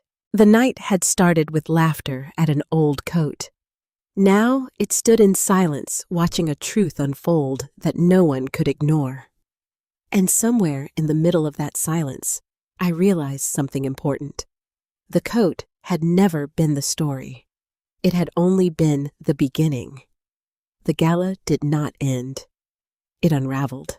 What had been planned as a seamless evening of polished speeches and staged generosity slowly transformed into something far more real and far less comfortable. Conversations broke into fragments. Groups formed and dissolved. People whispered behind raised glasses, not bothering to hide it anymore. Truth has a way of making pretense feel exhausting. Richard remained standing near the stage, speaking quietly with several board members who had gathered around him. Daniel stood beside them, his folder now open pages being reviewed with careful attention.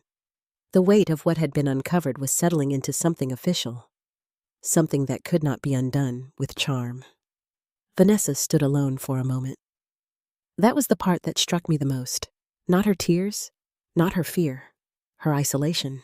For years, she had built her world on appearance, on who stood beside her, who admired her, who applauded her. But when the truth came forward, those same people stepped back without hesitation. Because admiration built on illusion rarely survives reality. Ethan walked away from her. Not dramatically, not angrily, just away. He moved toward me slowly, as if unsure whether he had the right to approach. I did not move. He stopped a few feet in front of me. "Mom," he said. His voice was steady, but there was something fragile beneath it. "I should have seen it," he continued. "I should have known something wasn't right." I looked at him carefully. "You did see it," I said. He shook his head.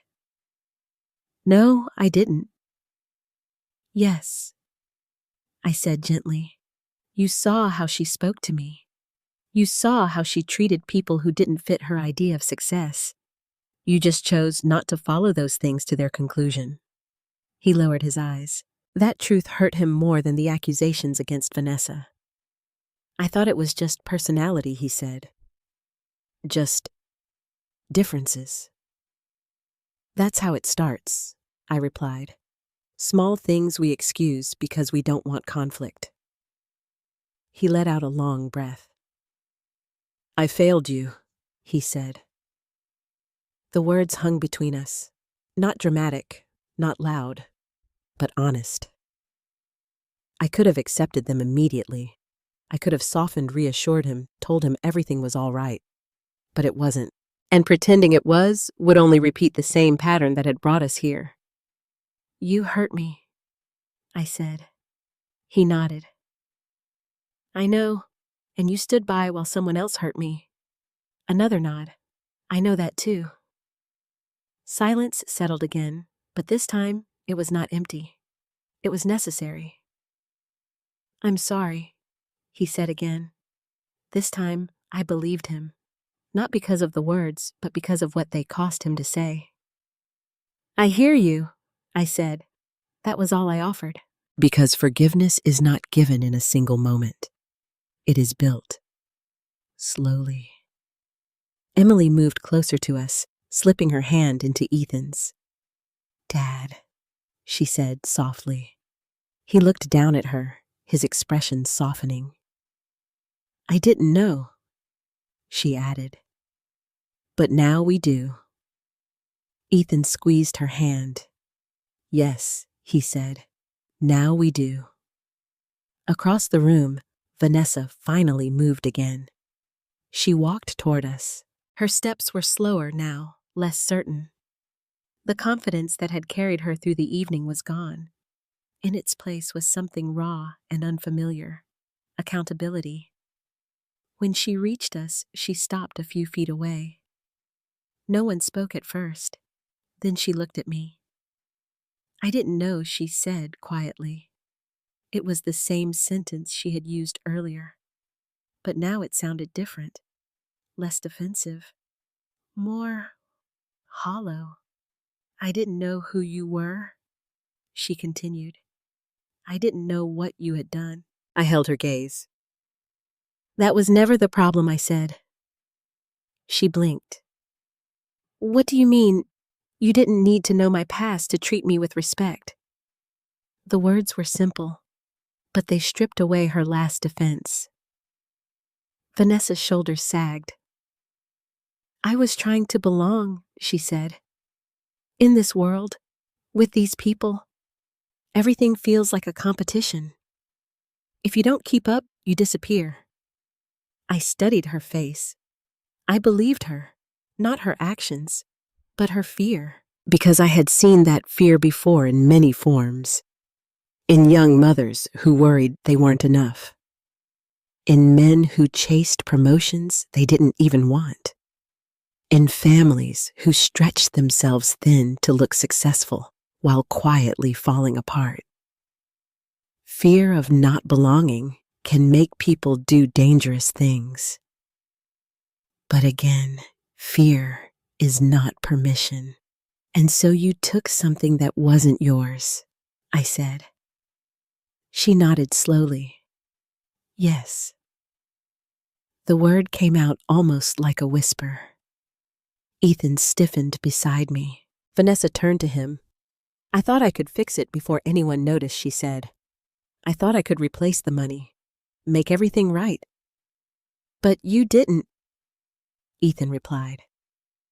No, she said. I didn't. The truth settled again, heavy, final. Vanessa looked back at me. I'm sorry, she said. There was no performance in it this time. No audience, just a woman who had been stripped of everything she used to define herself. I let the silence stretch. Because apologies deserve space, but they do not automatically earn acceptance. I accept that you regret what you did, I said, finally. Hope flickered in her eyes. But that doesn't mean things go back to the way they were. The hope faded. I understand, she said, and I believed she did, because some lessons cannot be avoided once they arrive. Richard approached, then his expression serious but calm. Kendall, he said, the board has agreed to suspend Vanessa from all foundation activities pending a full investigation. Vanessa closed her eyes. She had expected it. Still hearing it aloud made it real. There will also be a formal audit, Richard continued, and legal review. Ethan nodded slowly. That's fair. Vanessa didn't argue. That was perhaps the clearest sign of all. The fight had left her. Not because she had been defeated by others, because she could no longer defend what she had done. Emily stepped forward. Mom, she said quietly. Vanessa looked at her daughter. I'm sorry, Emily added. Vanessa frowned slightly. You didn't do anything. I'm sorry I didn't speak up more, Emily said. When you made fun of Grandma, when you treated people like they didn't matter. Vanessa's face crumpled again. I thought I was teaching you how to succeed, she said. Emily shook her head gently. You were teaching me how to pretend. That was the hardest truth of the night. because it came from someone who still loved her. Vanessa reached out, then stopped herself. "I don't know how to fix this," she said. I spoke quietly. "You start by telling the truth." She nodded, and then she asked, "You accept what comes next," I said. There was no comfort in my voice, only honesty. Because healing does not begin with comfort. It begins with truth. The room had begun to settle into a different kind of quiet now. Not the shocked silence from earlier. Not the polished calm from before. Something in between. A space where people were thinking, reflecting, reconsidering. I looked down at my coat, the worn fabric, the mismatched button, the small tear near the pocket. Vanessa had seen all of those things as flaws. But tonight, they had told a story she could not compete with, a story of consistency, of quiet choices made over time, of values that did not change depending on who was watching. And as I stood there, surrounded by people who had finally seen what mattered, I understood something clearly. The world Vanessa had tried so hard to belong to, the one built on appearance, was far more fragile than the one Thomas and I had built in silence. Because one collapses when truth appears, and the other stands, no matter who is looking. The program resumed, but no one was paying attention to it anymore. A woman stood on stage reading from a script about community impact, about generosity, about hope for the future. Her voice was steady, professional, practiced, but it felt distant, like something echoing from another room. Because the real story was no longer on the stage. It was in the room. It was in the way people avoided Vanessa's eyes. It was in the way Ethan stood slightly apart from her, no longer forming that perfect polished image they had worked so hard to present. It was in the way Richard spoke quietly with the board members, his tone firm, now decisive. And it was in the way I sat at the front table still wearing Thomas's old coat, no longer invisible. After a few minutes, Richard leaned toward me. "The award presentation is next," he said. I nodded, though my attention was elsewhere. Originally, he continued, Vanessa was scheduled to receive the Community Heart Award. I looked toward the stage. Vanessa stood near the side now, her hands clasped together tightly, her face composed again, but barely. And now I asked. Richard's expression softened slightly. "That depends on whether you're willing to accept a change." I frowned. What kind of change? Before he could answer, the announcer's voice echoed through the room.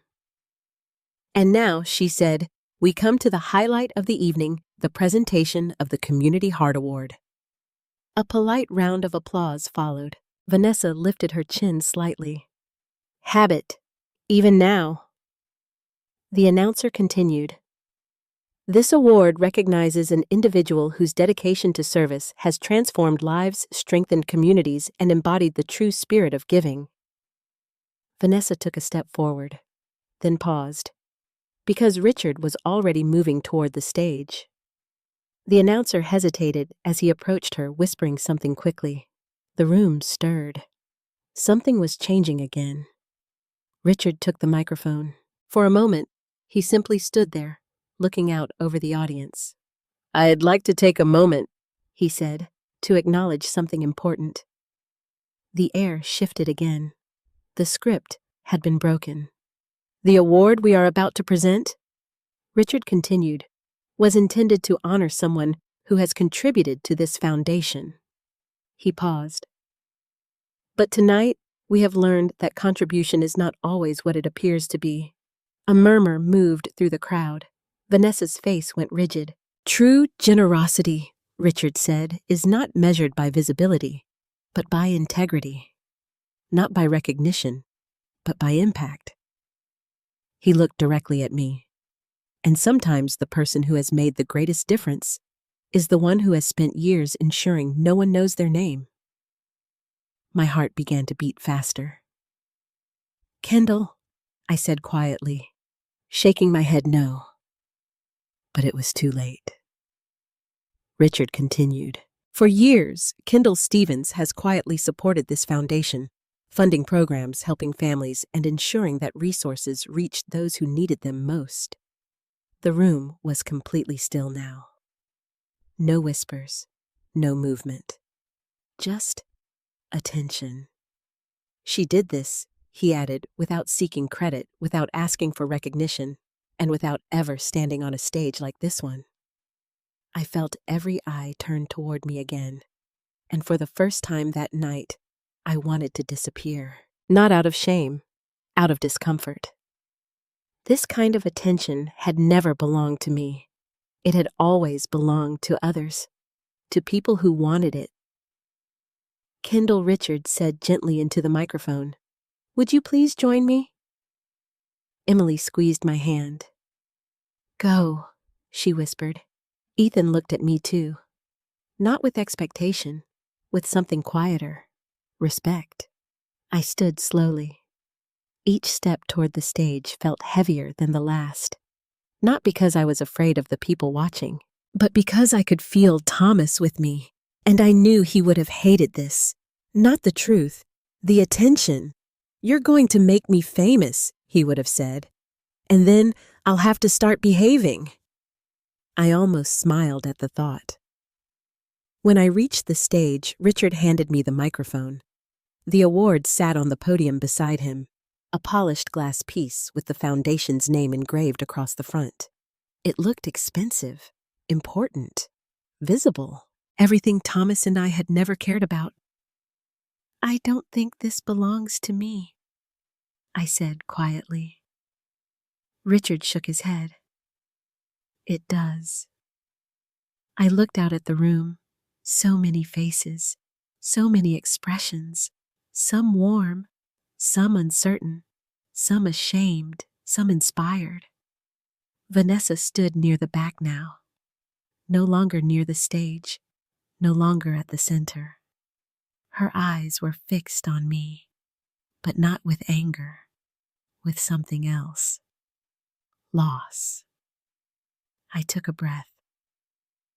"I never did what I did for recognition," I said. My voice sounded steady, even though my heart was not. "I did it because someone needed help." The room remained silent. And because my husband believed that if you have the ability to help and choose not to, that becomes part of who you are. I paused. I could feel Thomas in every word.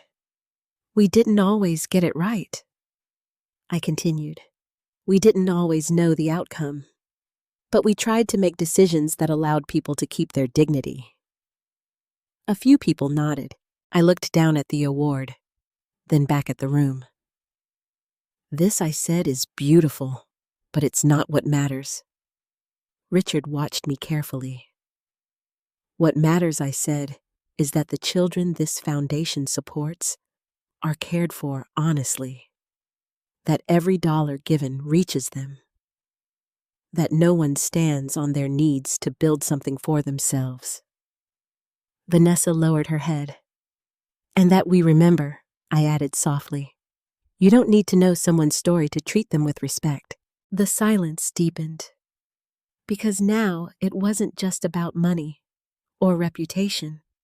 It was about behavior, about choices, about the small moments that reveal who we are.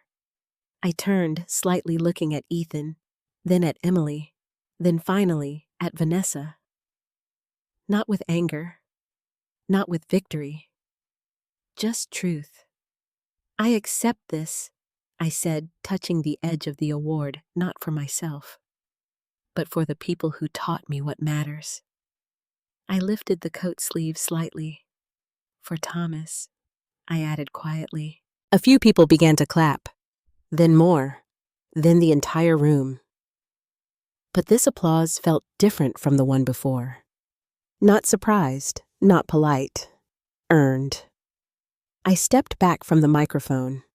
Richard took it again, finishing the presentation with a few closing words I barely heard. Because as I walked down from the stage, I understood something clearly. This was not the victory. This was the turning point. The moment where truth had been seen. What came next would decide what it meant. The applause faded slowly, but the weight of the moment remained. I returned to my seat beside Richard, the award still in my hands. It felt heavier than it should have, not because of its size, but because of what it represented. Not recognition, responsibility. Across the room, the energy had shifted again. Not chaotic anymore. Structured, decisive. The board members had gathered near the side of the stage, speaking in low, urgent voices. Papers were being passed between them. Phones were pulled out. Quiet instructions were given. This was no longer a social evening. It had become an investigation. Vanessa stood alone near the back wall. No one approached her now. Not the women she had impressed earlier. Not the donors she had carefully entertained. Not even the event staff who had once hovered near her for direction. Isolation had fully claimed her. Ethan watched it happen. I saw the conflict in his face, the part of him that had built a life with her, the part that had defended her now, forced to confront the reality of who she had become. He moved toward her again. Slowly, cautiously. "Vanessa," he said. She looked up. For a moment, hope flickered in her eyes. "Ethan, we need to talk," he said, not soft, not gentle, clear. She nodded quickly. Yes, of course. They stepped a little away from the crowd, but not far enough to be invisible. Emily leaned closer to me. "Do you think they'll be okay?" she whispered. I took a breath. "I think they'll have to decide what okay means," I said. Emily frowned slightly. "That sounds complicated." "It is, because love does not disappear the moment truth arrives. But it does change, sometimes in ways that cannot be undone." At the side of the room, Ethan and Vanessa faced each other. I couldn't hear everything they said, but I could see enough. Vanessa spoke quickly at first, her hands moving as she explained, justified, pleaded. Ethan listened, his face still, his eyes focused. Then he said something, short, firm. Vanessa stopped. Her shoulders dropped. She shook her head. Tears came again. This time, they didn't look like strategy. They looked like loss. I turned away. Not because I didn't care, but because some moments belong to the people living them, not to observers. Richard sat beside me quietly for a moment. "You handled that well," he said. "I said what needed to be said. That's not always easy." "No," I agreed. "It isn't." He nodded, then leaned forward slightly.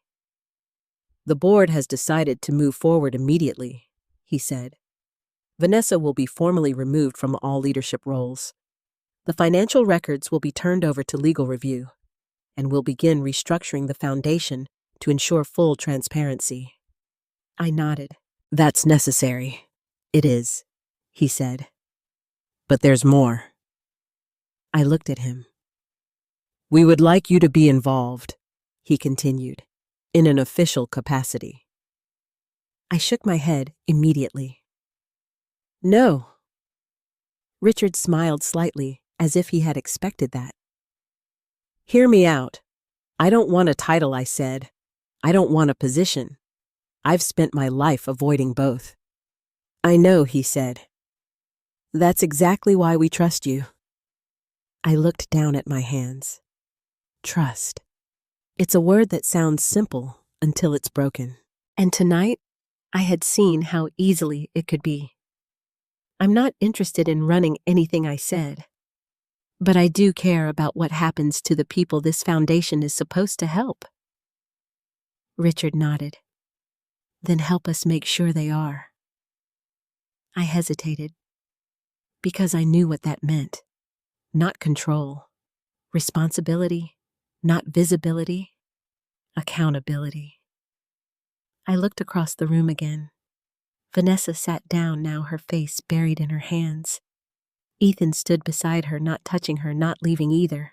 Emily watched them both, her expression thoughtful, quiet. This was the aftermath. The part no one plans for. The part where decisions begin to matter more than words. "I'll help," I said finally. "But on one condition." Richard raised an eyebrow. "Name it." "No public recognition," I said. "No speeches. No events built around me.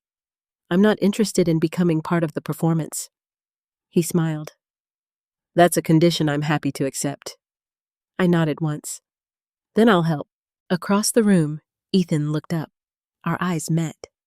For a moment, everything else disappeared. The noise, the people, the tension. It was just my son and me, and the space between us. He walked toward me slowly. Vanessa remained where she was. That told me something important. He had made a choice, not a final one, but a direction. "Mom," he said. I stood. "I don't know how to fix this," he admitted. I nodded. "You're not supposed to know right away." "I should have protected you," he said. "Yes," I replied. He swallowed. I thought keeping peace was the same thing. "That's a common mistake." He let out a small, broken laugh. "I've made a lot of those lately." I studied his face. There was something different now. Not confidence, not certainty, awareness. And that matters more. "Start with honesty," I said. "With yourself, with her, with me." He nodded. "I will." There was a pause. Then he asked, "Will you give me a chance to make this right?" I considered the question carefully. Because chances are not owed. They are given, and they must be earned. "I'll give you the opportunity," I said. Hope flickered in his eyes, but not the outcome, I added. He nodded again. "I understand." And I believed him, because this time he wasn't trying to avoid discomfort. He was stepping into it. Emily joined us, wrapping her arms around both of us. "We're going to figure it out," she said softly. I smiled, placing a hand on her shoulder. "Yes," I said. "We are." Across the room, Vanessa looked up. For a moment, her eyes met mine. There was no anger in them now. No pride. No performance. Just the quiet understanding that everything had changed. And that whatever came next would have to be built differently. Or not at all. I looked down at Thomas's coat again. The worn fabric. The imperfect stitching. The years it had carried. Vanessa had mocked it because she saw age, but now everyone in that room saw something else. Consistency. Truth. A life lived without needing approval. And as I stood there, surrounded by the aftermath of a night none of us would forget, I realized something simple and powerful. You don't need to prove your worth to people who only measure value by appearance, because eventually truth introduces itself. And when it does, it doesn't ask for permission. The ballroom slowly emptied, but the story did not end there. People lingered in small clusters, speaking in low voices that carried just enough for meaning to travel without full sentences. Some approached Richard and the board members, offering support, asking questions, quietly distancing themselves from anything connected to Vanessa's decisions. Others approached me, not all at once. One by one, the woman who had called my coat vintage came first. She stood in front of me, her hands clasped tightly together. "I owe you an apology," she said. I studied her face. She meant it. "I accepted what I was told about you," she continued. I didn't question it. I didn't look beyond it. "No," I said gently. "You didn't." She swallowed. "I'm sorry." I nodded. Then be better next time, I said. She blinked, surprised by the simplicity of the answer. That's all she asked. That's all that matters. Because apologies are not currency. They don't fix what's broken. They only open the door for change. She nodded slowly, then stepped away. More people followed. Some offered congratulations. Some offered admiration. Some offered apologies wrapped in careful words. I accepted them all the same way, with calm, with distance, because I had learned something important that night. Respect that arrives after exposure is not the same as respect that exists without condition, and I was no longer interested in the first kind. Emily stayed close to me as the room thinned. You're famous now, she whispered at one point, trying to lighten the mood. I smiled faintly. I hope not. She laughed softly. Too late. Across the room, Ethan and Vanessa were still talking, but it had changed. The urgency was gone. The emotion had settled into something quieter, final. Vanessa sat in one of the empty chairs, her hands resting in her lap, now no longer shaking. Ethan stood in front of her, speaking slowly, carefully. I could see it in his posture. He wasn't arguing anymore. He was deciding. Eventually, he stepped back. Vanessa looked up at him. He said something I couldn't hear. Then he turned and walked away. He didn't look back. Vanessa didn't call after him. That was the moment. Not loud, not dramatic, but definitive. Ethan walked toward me. Emily noticed first. Dad's coming, she said softly. I nodded. He stopped in front of us, his expression steady, but there was something new in it. Resolve. I'm going to take Emily home, he said. I looked at him. And Vanessa? I asked. He hesitated for a fraction of a second. She'll make her own way, he said. That told me everything. Not cruelty. Distance. The kind that comes when trust has been broken beyond easy repair. Emily looked between us. Grandma, are you coming? She asked. I shook my head gently. I'll stay a little longer, I said. I need to speak with Richard. She nodded, though I could see she wanted to stay. I'll visit you tomorrow, she said. I'd like that. She hugged me tightly. Then she hugged me again. Because children understand something adults forget, some moments need to be held onto a little longer. Ethan waited until she stepped back. Then he looked at me. I don't know what happens next, he said. That's all right, I replied. You don't have to know tonight. He nodded. I'm going to tell the truth, he said. To the board. To anyone who asks. That's a good place to start. He hesitated, then added, I won't protect something that's wrong again. I held his gaze. That matters. He nodded once more. Then before turning to leave, he said quietly, I'm proud of you. The words landed differently than they would have hours earlier. Not because I needed them, but because I knew what they cost him now. Thank you, I said. He left with Emily. I watched them go.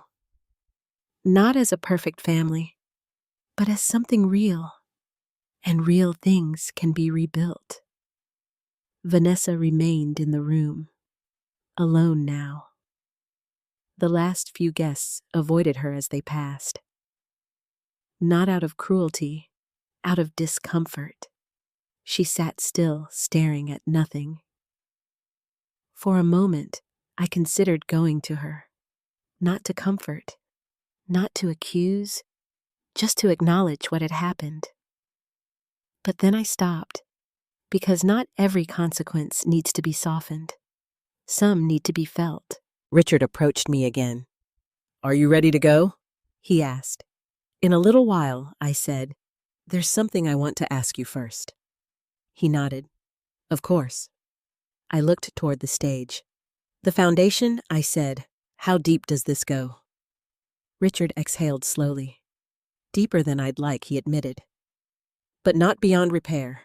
That depends on what you do next." "I know." I turned back to him. "If I'm going to help," I said, "it has to be real. No more appearances. No more events built on image instead of impact."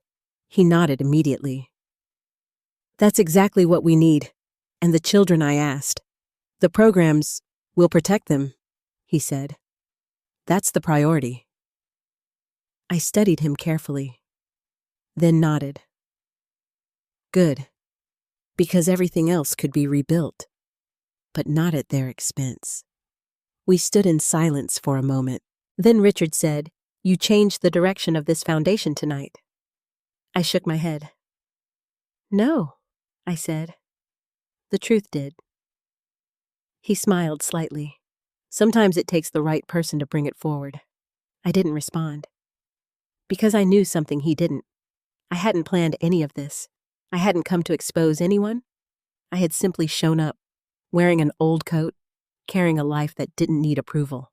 And somehow that had been enough. I looked around the nearly empty ballroom one last time. The decorations were still beautiful. The tables still elegant. The stage still lit. But something fundamental had changed. The illusion had been broken. And in its place, something honest had begun. I reached up and smoothed the sleeve of my coat. The fabric was still worn, still imperfect, still ordinary. But now everyone who had seen it would remember. Not because it was impressive, because it was true. And as I turned toward the exit, I realized something quietly powerful. The woman Vanessa had tried to diminish the one she thought didn't belong, had never been out of place. She had simply been surrounded by people who didn't yet understand what place really meant. The night ended quietly. Not with music, not with laughter, but with people leaving in thoughtful silence, carrying more with them than they had brought in. By the time I stepped outside the Grand Hamilton Hotel, the cold air felt different against my face. Sharper, cleaner, honest in a way the ballroom had not been. I pulled Thomas's coat tighter around me. For a moment, I stood there, under the soft glow of the streetlights, watching the last of the guests drift away into waiting cars. The city moved as it always did, unaware, unchanged, continuing forward, without pausing for the small, human moments that feel like earthquakes to the people inside them. Richard walked out beside me. "Do you need a ride?" he asked. "I'll be all right," I said. "I've always managed my own way home." He smiled. "That hasn't changed." "No," I said softly. "It hasn't." He hesitated. "You did more tonight than you realize." I shook my head. "I didn't do anything," I replied. "I just stopped staying quiet." He considered that. Sometimes, that's the most important thing a person can do. We stood together for a moment longer. Then he reached out briefly, touching the sleeve of my coat. "Thomas would be proud of you." I looked down at the worn fabric. "I hope so." He nodded once, then turned back toward the hotel. I watched him go. Then I walked to my car. The drive home was quiet. No music, no phone calls. Just the soft hum of the engine and the steady rhythm of the road beneath me. For years, I had driven that same route past the same houses, the same closed shops, the same streetlights that flickered just slightly before settling into brightness. Nothing about the road had changed, but I had. Not in the way people might expect. I wasn't stronger. I wasn't braver. I was simply done pretending. When I reached my house, I sat in the driveway for a moment before turning off the engine. The porch light was still on. I had left it that way when I left earlier that evening, not knowing what kind of night I would return from. I stepped out of the car and walked slowly up the path. The house looked the same as always, small, quiet, unimpressive to anyone who measured life by scale or shine. But as I unlocked the door and stepped inside, I felt something settle in my chest. Peace. Real peace. The kind that doesn't depend on anyone else's approval. I hung my coat in the front closet, carefully, gently, as if it still carried more than just fabric. Then I walked into the kitchen and turned on the light. The familiar space welcomed me back without question. No judgment, no expectation, just presence. I made myself a cup of tea and sat at the table where Thomas and I had once stayed up late, solving problems that never needed an audience. The silence there wasn't empty. It was full of memory, full of meaning, full of truth. My phone buzzed. I looked down. A message from Ethan. I got home. Emily's asleep. I wanted to say, thank you for not turning your back on me tonight. I don't deserve it yet, but I'm going to try to. I read it twice, then set the phone down. I didn't reply right away, because some things need time, not distance. Time. Another message came a few minutes later. This one from Emily. I love you, Grandma. Today was a lot, but I'm proud of you. Also, I think Grandpa would have laughed at Mom tonight. I smiled. She was right. Thomas would have laughed. Not out of cruelty, out of clarity, because he always saw through things people tried too hard to make look important. I typed back, I love you too. And yes, your grandfather had a very particular sense of humor. I set the phone aside again. Then I sat there for a long time, letting the night settle into me. Eventually, I stood and walked to the cedar chest at the foot of my bed. I opened it slowly. Inside were the pieces of my life that had never needed anyone else's understanding to matter. Thomas's scarf, the old letters, the baby blanket, and tucked carefully beneath them, the note Daniel had written all those years ago. I unfolded it gently. The paper had softened with age, but the words were still clear. Thank you for treating us like people. I traced the letters with my fingers. That had always been the point. Not money, not recognition, not influence. People. Always people. I folded the note again and placed it back inside. Then I closed the chest. The next morning came quietly. Sunlight slipped through the curtains soft and steady. I made coffee, opened the windows, let the air move through the house. By mid-morning, there was a knock at the door. I knew who it was before I opened it. Ethan stood on the porch. Alone. No Vanessa, no Emily. Just him. For the first time in years, he looked like the boy who used to sit at my kitchen table asking questions about things that mattered. Hi, Mom, he said. Hi, I replied. We stood there for a moment, then I stepped aside. Come in. He entered slowly, looking around as if he hadn't been inside in a very long time.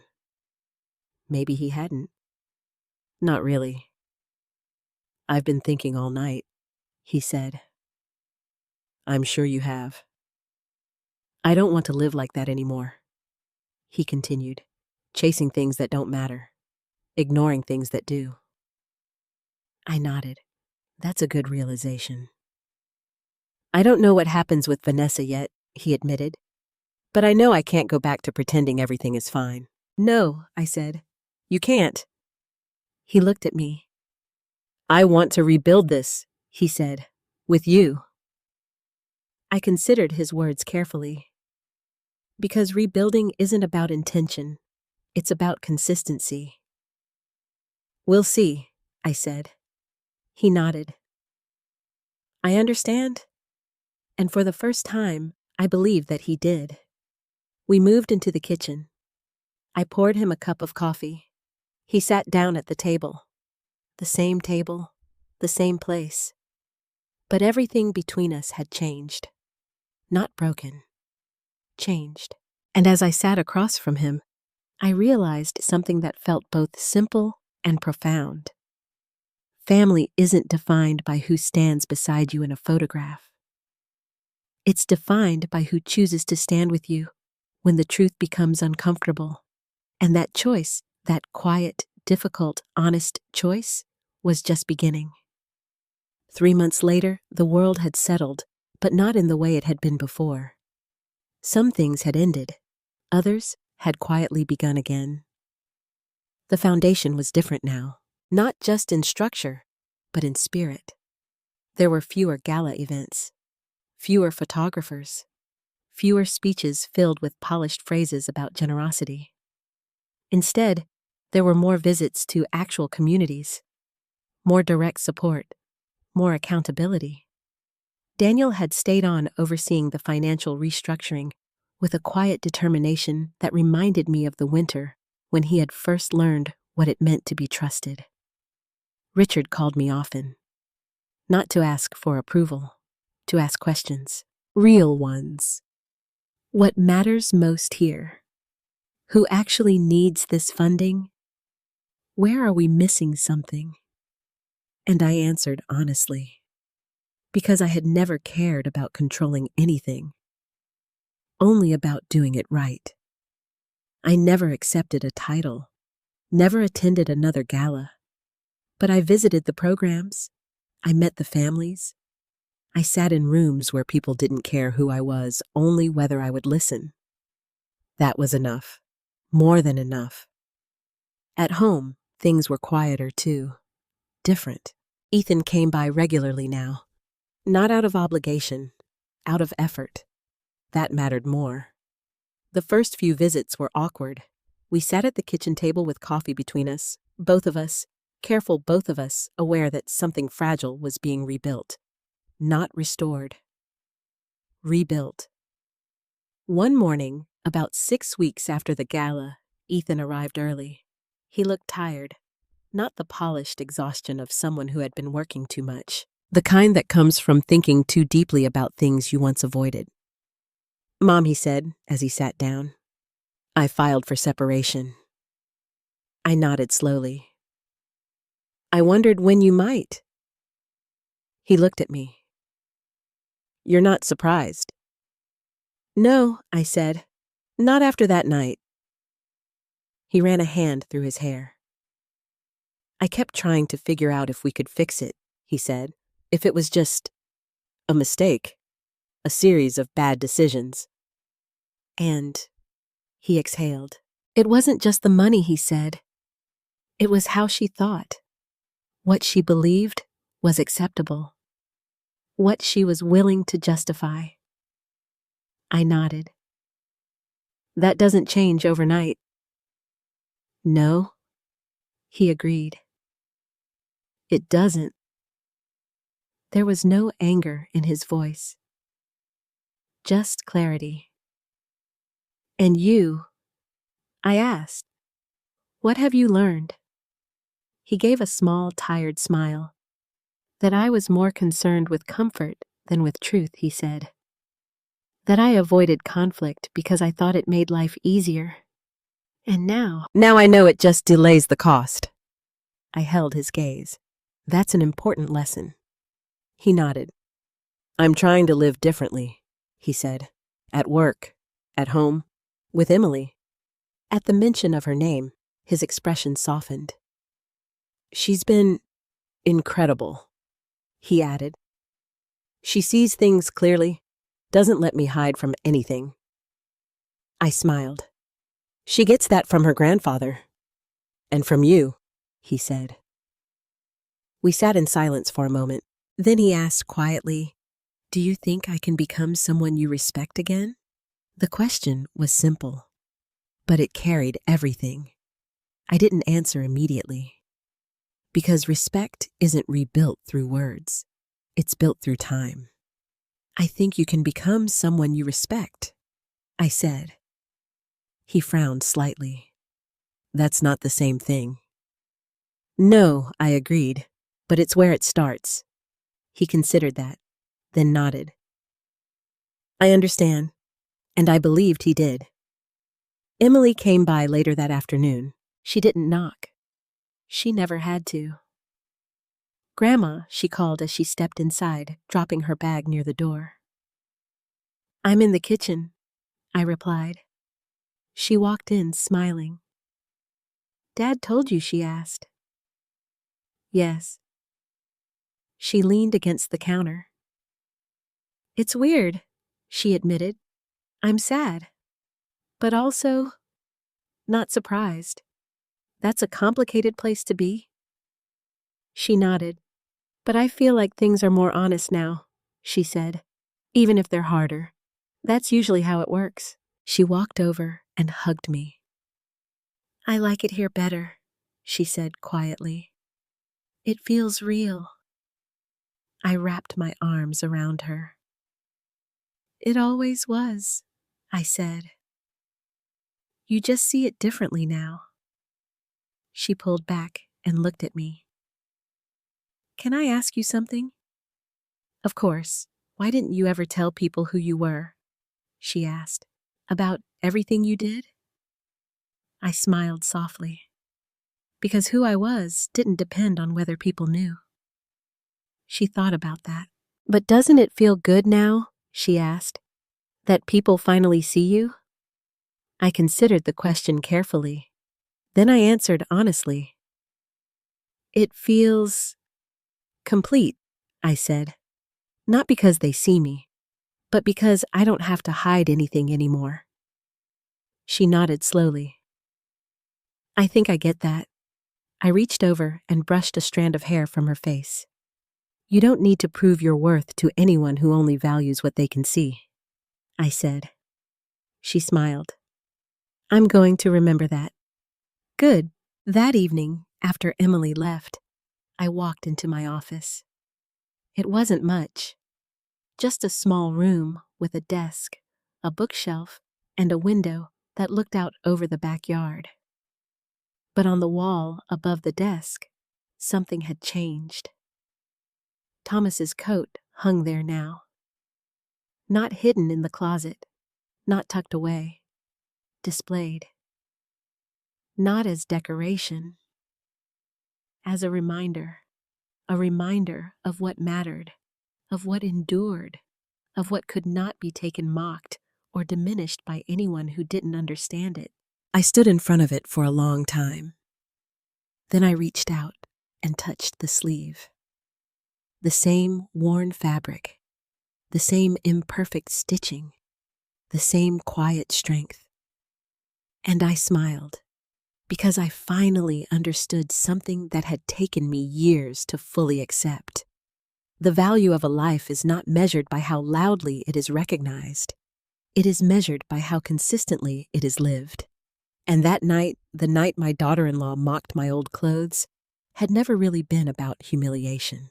It had been about revelation, about truth stepping forward, about illusions falling away, about a quiet life finally being seen not as small, but as strong. And as I turned off the light and closed the door behind me, I carried that truth with me, not as something to prove, but as something to live every single day.